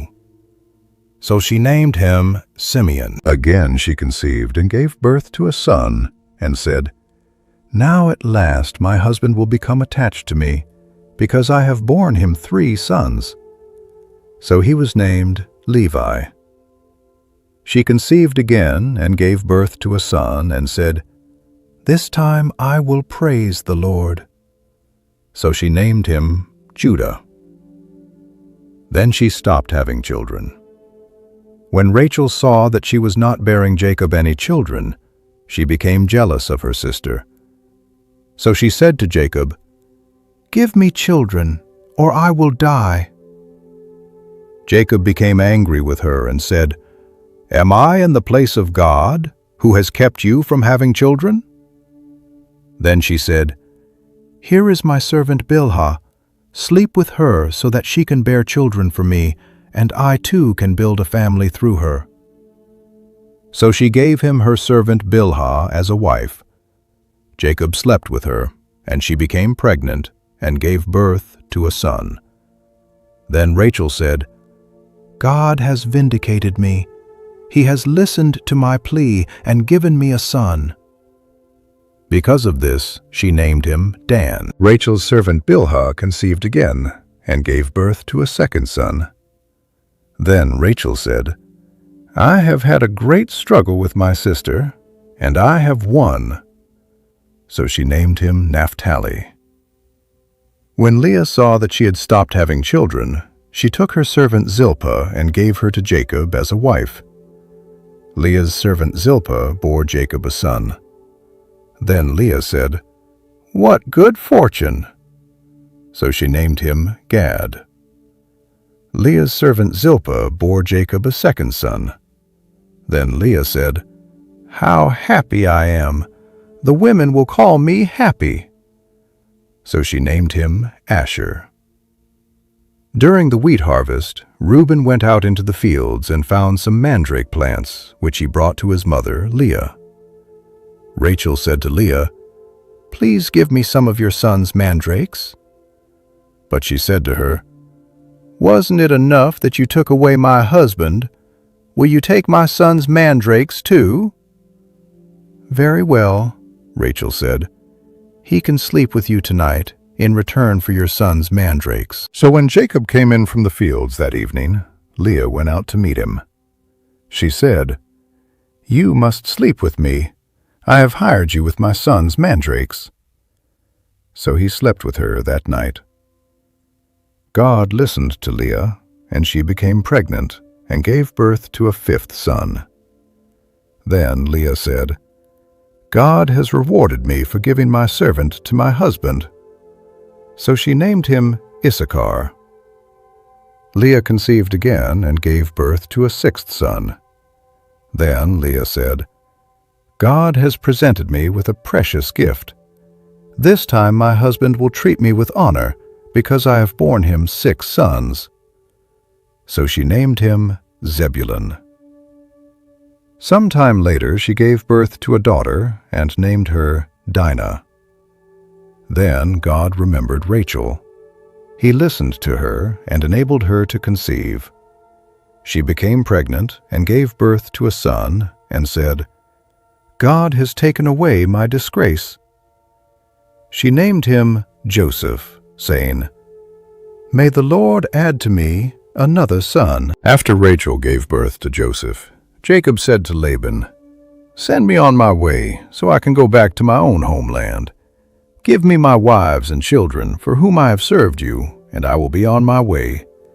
You know how much work I've done for you."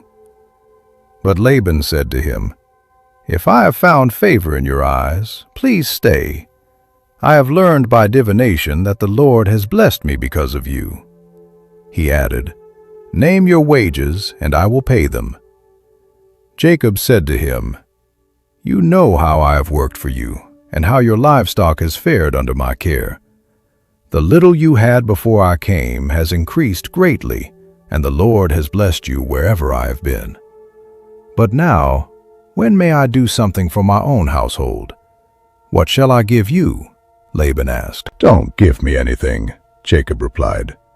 "But if you will do this one thing for me, I will go on tending your flocks and watching over them. Let me go through all your flocks today and remove from them every speckled or spotted sheep, every dark-colored lamb, and every spotted or speckled goat. They will be my wages, and my honesty will testify for me in the future whenever you check on the wages you have paid me. Any goat in my possession that is not speckled or spotted, or any lamb that is not dark-colored, will be considered stolen." "Agreed," said Laban. "Let it be as you have said." That same day, Laban removed all the male goats that were streaked or spotted, and all the speckled or spotted female goats, everything that had white on it, and all the dark-colored lambs, and he placed them in the care of his sons.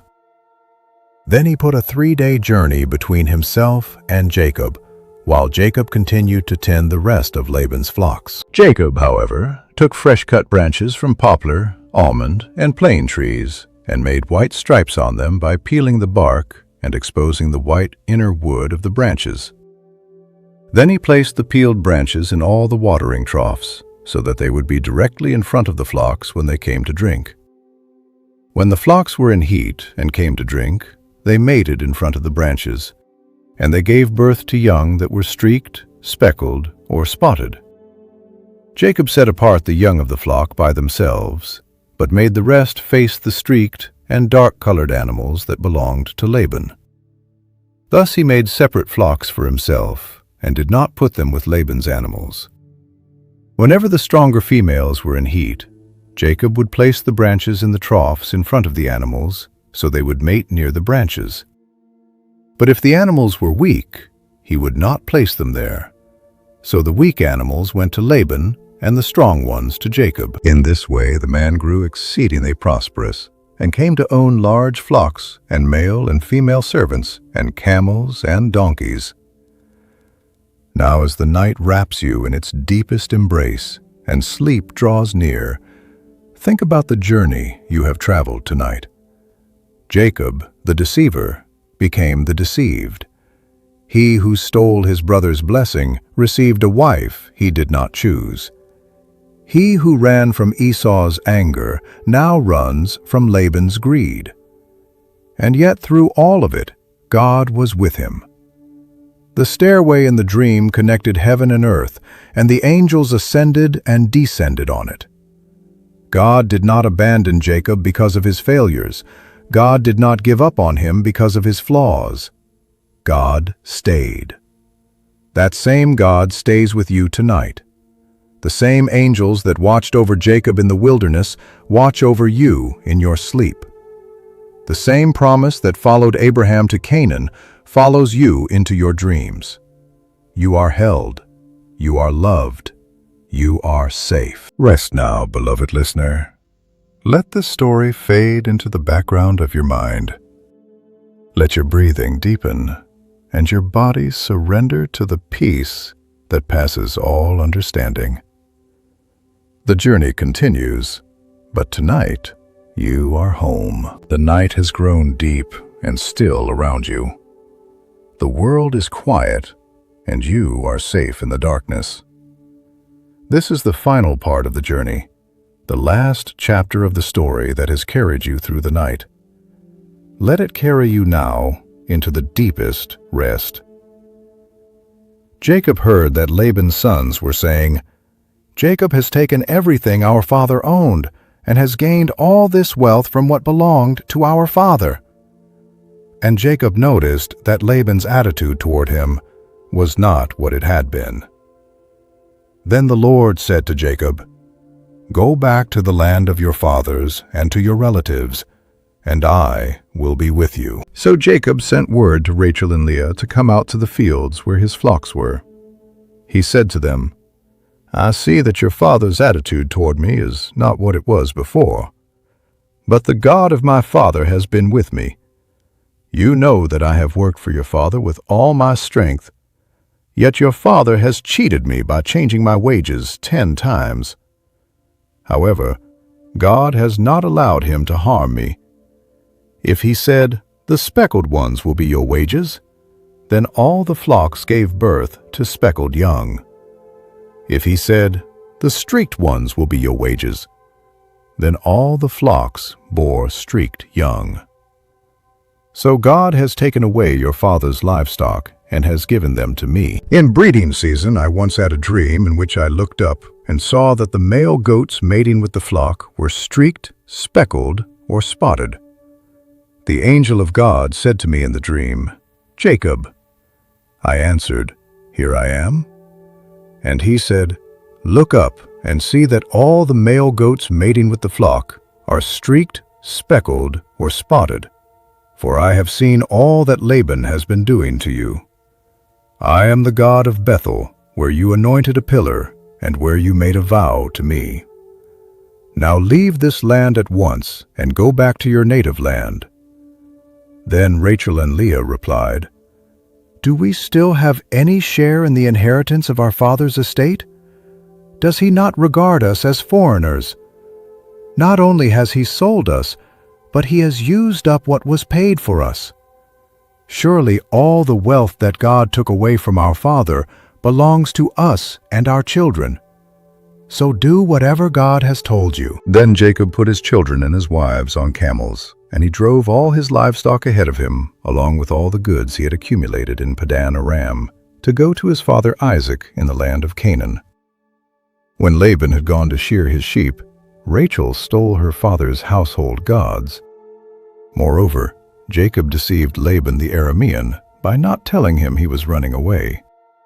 So he fled with all he had, crossed the Euphrates River, and headed for the hill country of Gilead. On the third day, Laban was told that Jacob had fled. Taking his relatives with him, he pursued Jacob for 7 days and caught up with him in the hill country of Gilead. Then God came to Laban the Aramean in a dream at night and said to him, "Be careful not to say anything to Jacob, either good or bad." Jacob had pitched his tent in the hill country of Gilead when Laban overtook him, and Laban and his relatives camped there too. Then Laban said to Jacob, "What have you done? You've deceived me, and you've carried off my daughters like captives in war. Why did you run off secretly and deceive me? Why didn't you tell me so I could send you away with joy and singing to the music of timbrels and harps? You didn't even let me kiss my grandchildren and my daughters goodbye. You have done a foolish thing. I have the power to harm you. But last night the God of your father said to me, 'Be careful not to say anything to Jacob, either good or bad.' Now you have gone off because you long to return to your father's household. But why did you steal my gods?" Jacob answered Laban, "I was afraid, because I thought you would take your daughters away from me by force. But if you find anyone who has your gods, that person shall not live. In the presence of our relatives, see for yourself whether there is anything of yours here with me, and take it. Now Jacob did not know that Rachel had stolen the gods. So Laban went into Jacob's tent and into Leah's tent, and into the tent of the 2 female servants, but he found nothing. After he came out of Leah's tent, he entered Rachel's tent. Now Rachel had taken the household gods and put them inside her camel's saddle and was sitting on them. Laban searched through everything in the tent but found nothing. Rachel said to her father, "Don't be angry, my lord, that I cannot stand up in your presence. I'm having my period." So he searched but could not find the household gods. Jacob was angry and took Laban to task. "What is my crime?" he asked Laban. "How have I wronged you that you hunt me down? Now that you have searched through all my goods, what have you found that belongs to your household? Put it here in front of your relatives and mine, and let them judge between the 2 of us. I have been with you for 20 years now. Your sheep and goats have not miscarried, nor have I eaten rams from your flocks. I did not bring you animals torn by wild beasts. I bore the loss myself. And you demanded payment from me for whatever was stolen by day or night. This was my situation. The heat consumed me in the daytime and the cold at night, and sleep fled from my eyes. It was like this for the 20 years I was in your household. I worked for you 14 years for your 2 daughters and 6 years for your flocks, and you changed my wages 10 times. If the God of my father, the God of Abraham and the fear of Isaac, had not been with me, you would surely have sent me away empty-handed. But God has seen my hardship and the toil of my hands, and last night he rebuked you." Laban answered Jacob, "The women are my daughters, the children are my children, and the flocks are my flocks. All you see is mine. Yet what can I do today about these daughters of mine, or about the children they have borne? Come now, let's make a covenant, you and I, and let it serve as a witness between us." So Jacob took a stone and set it up as a pillar. He said to his relatives, "Gather some stones." So they took stones and piled them in a heap, and they ate there by the heap. Laban called it Jagar Sahadutha, and Jacob called it Gilead. Laban said, "This heap is a witness between you and me today." That is why it was called Gilead.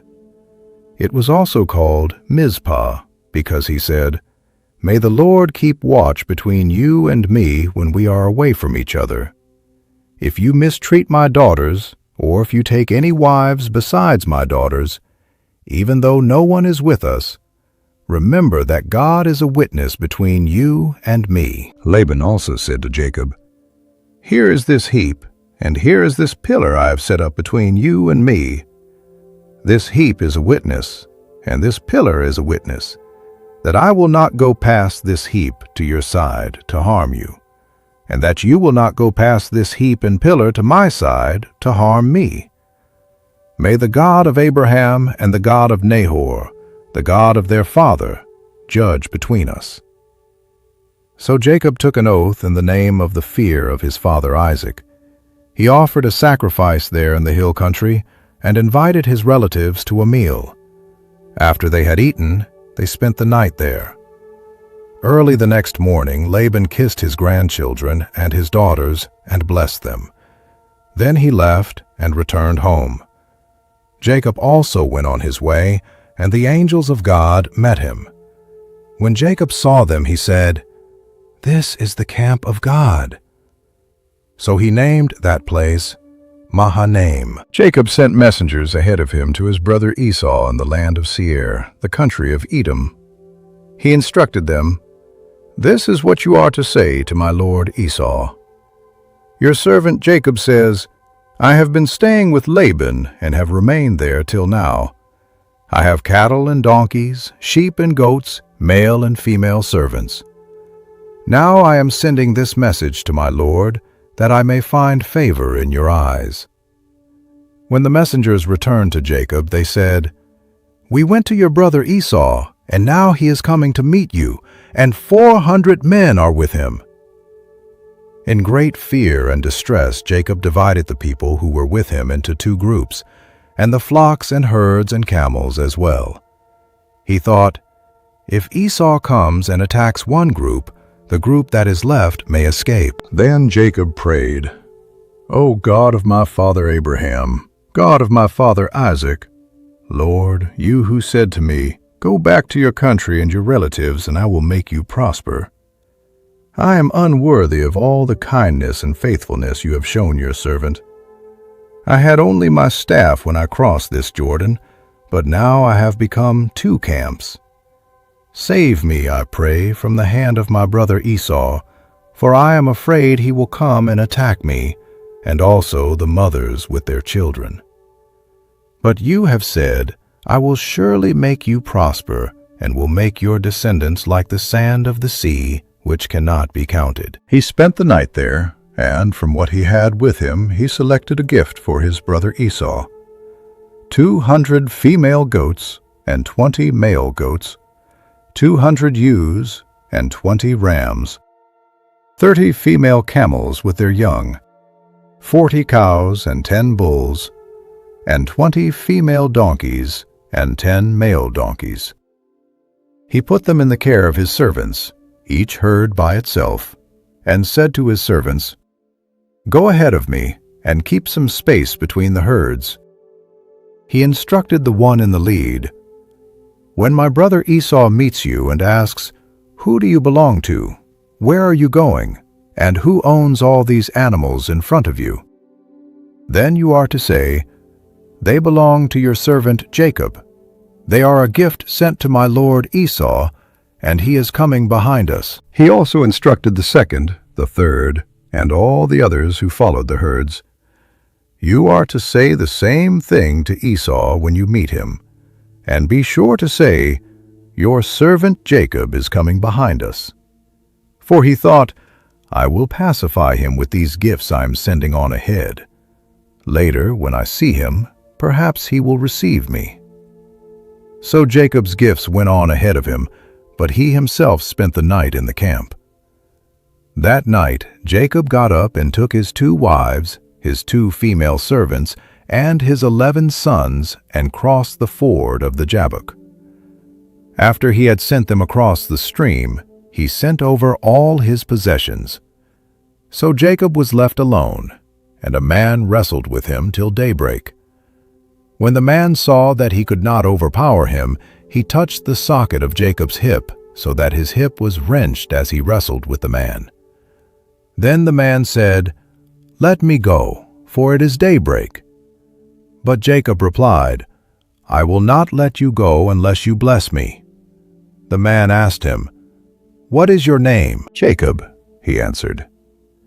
Then the man said, "Your name will no longer be Jacob, but Israel, because you have struggled with God and with humans and have overcome." Jacob said, "Please tell me your name." But he replied, "Why do you ask my name?" Then he blessed him there. So Jacob called the place Peniel, saying, "It is because I saw God face to face, and yet my life was spared." The sun rose above him as he passed Peniel, and he was limping because of his hip. Therefore to this day the Israelites do not eat the tendon attached to the socket of the hip, because the socket of Jacob's hip was touched near that tendon. Jacob looked up, and there was Esau, coming with his 400 men. So he divided the children among Leah, Rachel, and the 2 female servants. He put the female servants and their children in front, Leah and her children next, and Rachel and Joseph in the rear. He himself went on ahead and bowed down to the ground 7 times as he approached his brother. But Esau ran to meet Jacob and embraced him. He threw his arms around his neck and kissed him, and they wept. Then Esau looked up and saw the women and children. "Who are these with you?" he asked. Jacob answered, "They are the children God has graciously given your servant." Then the female servants and their children approached and bowed down. Next, Leah and her children came and bowed down. Last of all came Joseph and Rachel, and they too bowed down. Esau asked, "What do you mean by all these flocks and herds I met?" "To find favor in your eyes, my lord," Jacob said. But Esau said, "I already have plenty, my brother. Keep what you have for yourself." "No, please," said Jacob. "If I have found favor in your eyes, accept this gift from me. For to see your face is like seeing the face of God, now that you have received me favorably. Please accept the present that was brought to you, for God has been gracious to me, and I have all I need." And because Jacob insisted, Esau accepted it. Then Esau said, "Let us be on our way. I will accompany you." But Jacob said to him, "My Lord knows that the children are tender, and that I must care for the ewes and cows that are nursing their young. If they are driven hard just one day, all the animals will die. So let my Lord go on ahead of his servant, while I move along slowly at the pace of the flocks and herds before me and the pace of the children, until I come to my Lord in Seir." Esau said, "Then let me leave some of my men with you." "But why do that?" Jacob asked. "Just let me find favor in the eyes of my Lord." So that day Esau started on his way back to Seir. Jacob, however, went to Succoth, where he built a place for himself and made shelters for his livestock. That is why the place is called Succoth. After Jacob came from Paddan Aram, he arrived safely at the city of Shechem in Canaan, and camped within sight of the city. For 100 pieces of silver he bought from the sons of Hamor, the father of Shechem, the plot of ground where he pitched his tent. There he set up an altar and called it El Elohe Israel. Now Dinah, the daughter Leah had borne to Jacob, went out to visit the women of the land. When Shechem, son of Hamor the Hivite, the ruler of that area, saw her, he took her and raped her. His heart was drawn to Dinah, daughter of Jacob. He loved the young woman and spoke tenderly to her. And Shechem said to his father Hamor, "Get me this girl as my wife." When Jacob heard that his daughter Dinah had been defiled, his sons were in the fields with his livestock.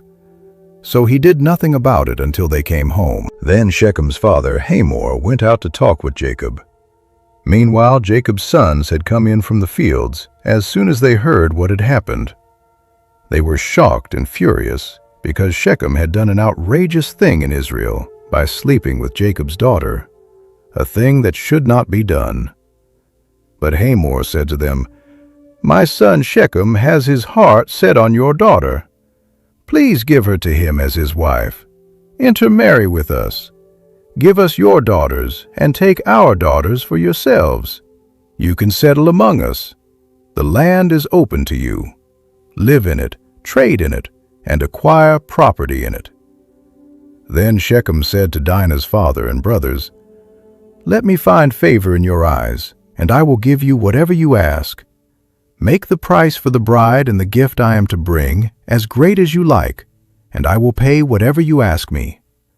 Only give me the young woman as my wife." Because their sister Dinah had been defiled, Jacob's sons replied deceitfully as they spoke to Shechem and his father Hamor. They said to them, "We cannot do such a thing. To give our sister to a man who is not circumcised would be a disgrace to us. We will enter into an agreement with you on one condition only, that you become like us by circumcising all your males. Then we will give you our daughters and take your daughters for ourselves. We will settle among you and become one people with you. But if you will not agree to be circumcised, we will take our sister and go." Their proposal seemed good to Hamor and his son Shechem. The young man, who was the most honored of all his father's family, lost no time in doing what they said, because he was delighted with Jacob's daughter. So Hamor and his son Shechem went to the gate of their city to speak to the men of their city. They said, "These men are friendly toward us. Let them live in our land and trade in it. The land has plenty of room for them. We can marry their daughters and they can marry ours. But the men will agree to live with us as one people only on the condition that our males be circumcised, as they themselves are. Won't their livestock, their property, and all their other animals become ours? So let us agree to their terms, and they will settle among us." All the men who went out of the city gate agreed with Hamor and his son Shechem, and every male in the city was circumcised. 3 days later, while all of them were still in pain, 2 of Jacob's sons, Simeon and Levi, Dinah's brothers, took their swords and attacked the unsuspecting city, killing every male. They put Hamor and his son Shechem to the sword, and took Dinah from Shechem's house and left.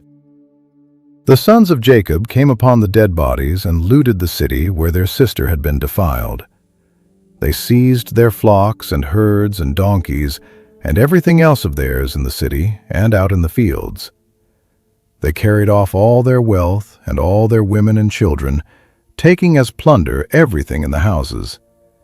Then Jacob said to Simeon and Levi, "You have brought trouble on me by making me obnoxious to the Canaanites and Perizzites, the people living in this land. We are few in number, and if they join forces against me and attack me, I and my household will be destroyed." But they replied, "Should he have treated our sister like a prostitute?"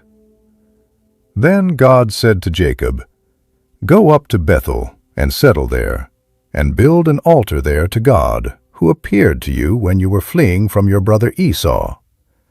So Jacob said to his household and to all who were with him, "Get rid of the foreign gods you have with you, and purify yourselves and change your clothes. Then come, let us go up to Bethel, where I will build an altar to God, who answered me in the day of my distress, and who has been with me wherever I have gone." So they gave Jacob all the foreign gods they had, and the rings in their ears, and Jacob buried them under the oak at Shechem. Then they set out, and the terror of God fell on the towns all around them, so that no one pursued them. Jacob and all the people with him came to Luz, which is Bethel, in the land of Canaan. There he built an altar, and he called the place El Bethel, because it was there that God revealed himself to him when he was fleeing from his brother. Now Deborah, Rebekah's nurse, died and was buried under the oak outside Bethel. So it was named Alon Bakuth. After Jacob returned from Padan Aram, God appeared to him again and blessed him. God said to him, "Your name is Jacob, but you will no longer be called Jacob. Your name will be Israel."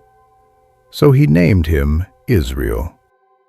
And God said to him, "I am God Almighty. Be fruitful and increase in number. A nation and a community of nations will come from you, and kings will be among your descendants. The land I gave to Abraham and Isaac, I also give to you, and I will give this land to your descendants after you." Then God went up from him at the place where he had talked with him. Jacob set up a stone pillar at the place where God had talked with him, and he poured out a drink offering on it. He also poured oil on it. Jacob called the place where God had talked with him Bethel. Then they moved on from Bethel. While they were still some distance from Ephrath, Rachel began to give birth and had great difficulty. And as she was having great difficulty in childbirth, the midwife said to her, "Don't despair, for you have another son." As she breathed her last, for she was dying, she named her son Ben-Oni, but his father named him Benjamin. So Rachel died and was buried on the way to Ephrath, that is, Bethlehem. Over her tomb Jacob set up a pillar, and to this day that pillar marks Rachel's tomb. Israel moved on again and pitched his tent beyond Migdal Eder. While Israel was living in that region, Reuben went in and slept with his father's concubine, Bilhah, and Israel heard of it. Jacob had 12 sons. The sons of Leah: Reuben, the firstborn of Jacob, Simeon, Levi, Judah, Issachar, and Zebulun. The sons of Rachel: Joseph and Benjamin. The sons of Rachel's servant Bilhah: Dan and Naphtali. The sons of Leah's servant Zilpah: Gad and Asher. These were the sons of Jacob, who were born to him in Paddan Aram. Jacob came home to his father Isaac in Mamre, near Kiriath Arba, that is, Hebron, where Abraham and Isaac had stayed. Isaac lived 180 years. Then he breathed his last and died, and was gathered to his people, old and full of years. And his sons Esau and Jacob buried him. Now, as you lie in the darkness, wrapped in the silence of the night, there is something you must know. Something that makes this ancient story your story too. The God of Abraham, the God of Isaac, the God of Jacob, is the same God who watches over you tonight. The promises made to them were not just for them. They were for you. Through their descendants, through a line that runs unbroken from Abraham to Isaac to Jacob to Judah to 1,000 generations, there came one who would fulfill it all. The ram caught in the thicket pointed to him. The stairway reaching to heaven pointed to him. The blessing that could not be taken away pointed to him. He is the one who made it possible for you to rest peacefully, not because of your own perfection, but because of his. He is the reason you can close your eyes without fear. He is the reason you can sleep, even when the world is falling apart around you. The story of Abraham is your story, because through him all nations on earth are blessed. And you, beloved listener, are part of those nations. You are part of the promise. You are part of the plan. The God who called Abram out of Ur has been calling you your whole life. The God who provided a ram for Isaac has provided everything you need. The God who wrestled with Jacob and changed his name will not let you go until he has blessed you. So tonight, as you drift off to sleep, let go of everything that weighs you down. Let go of your fears and your failures. Let go of your striving and your struggling. Let go of the need to be perfect. The God of Abraham does not require your perfection. He requires your trust. He requires your heart. He requires you to believe that he is who he says he is, and that he will do what he has promised. The stars that Abraham looked up to are still shining above you tonight. The dust of the earth that his descendants were promised to outnumber is still beneath your feet. And the God who spoke to a lonely man in Ur is speaking to you in the quiet of this moment. Rest now. Rest in the promise. Rest in the peace that passes all understanding. Rest in the arms of the one who has loved you from the beginning and will love you until the end.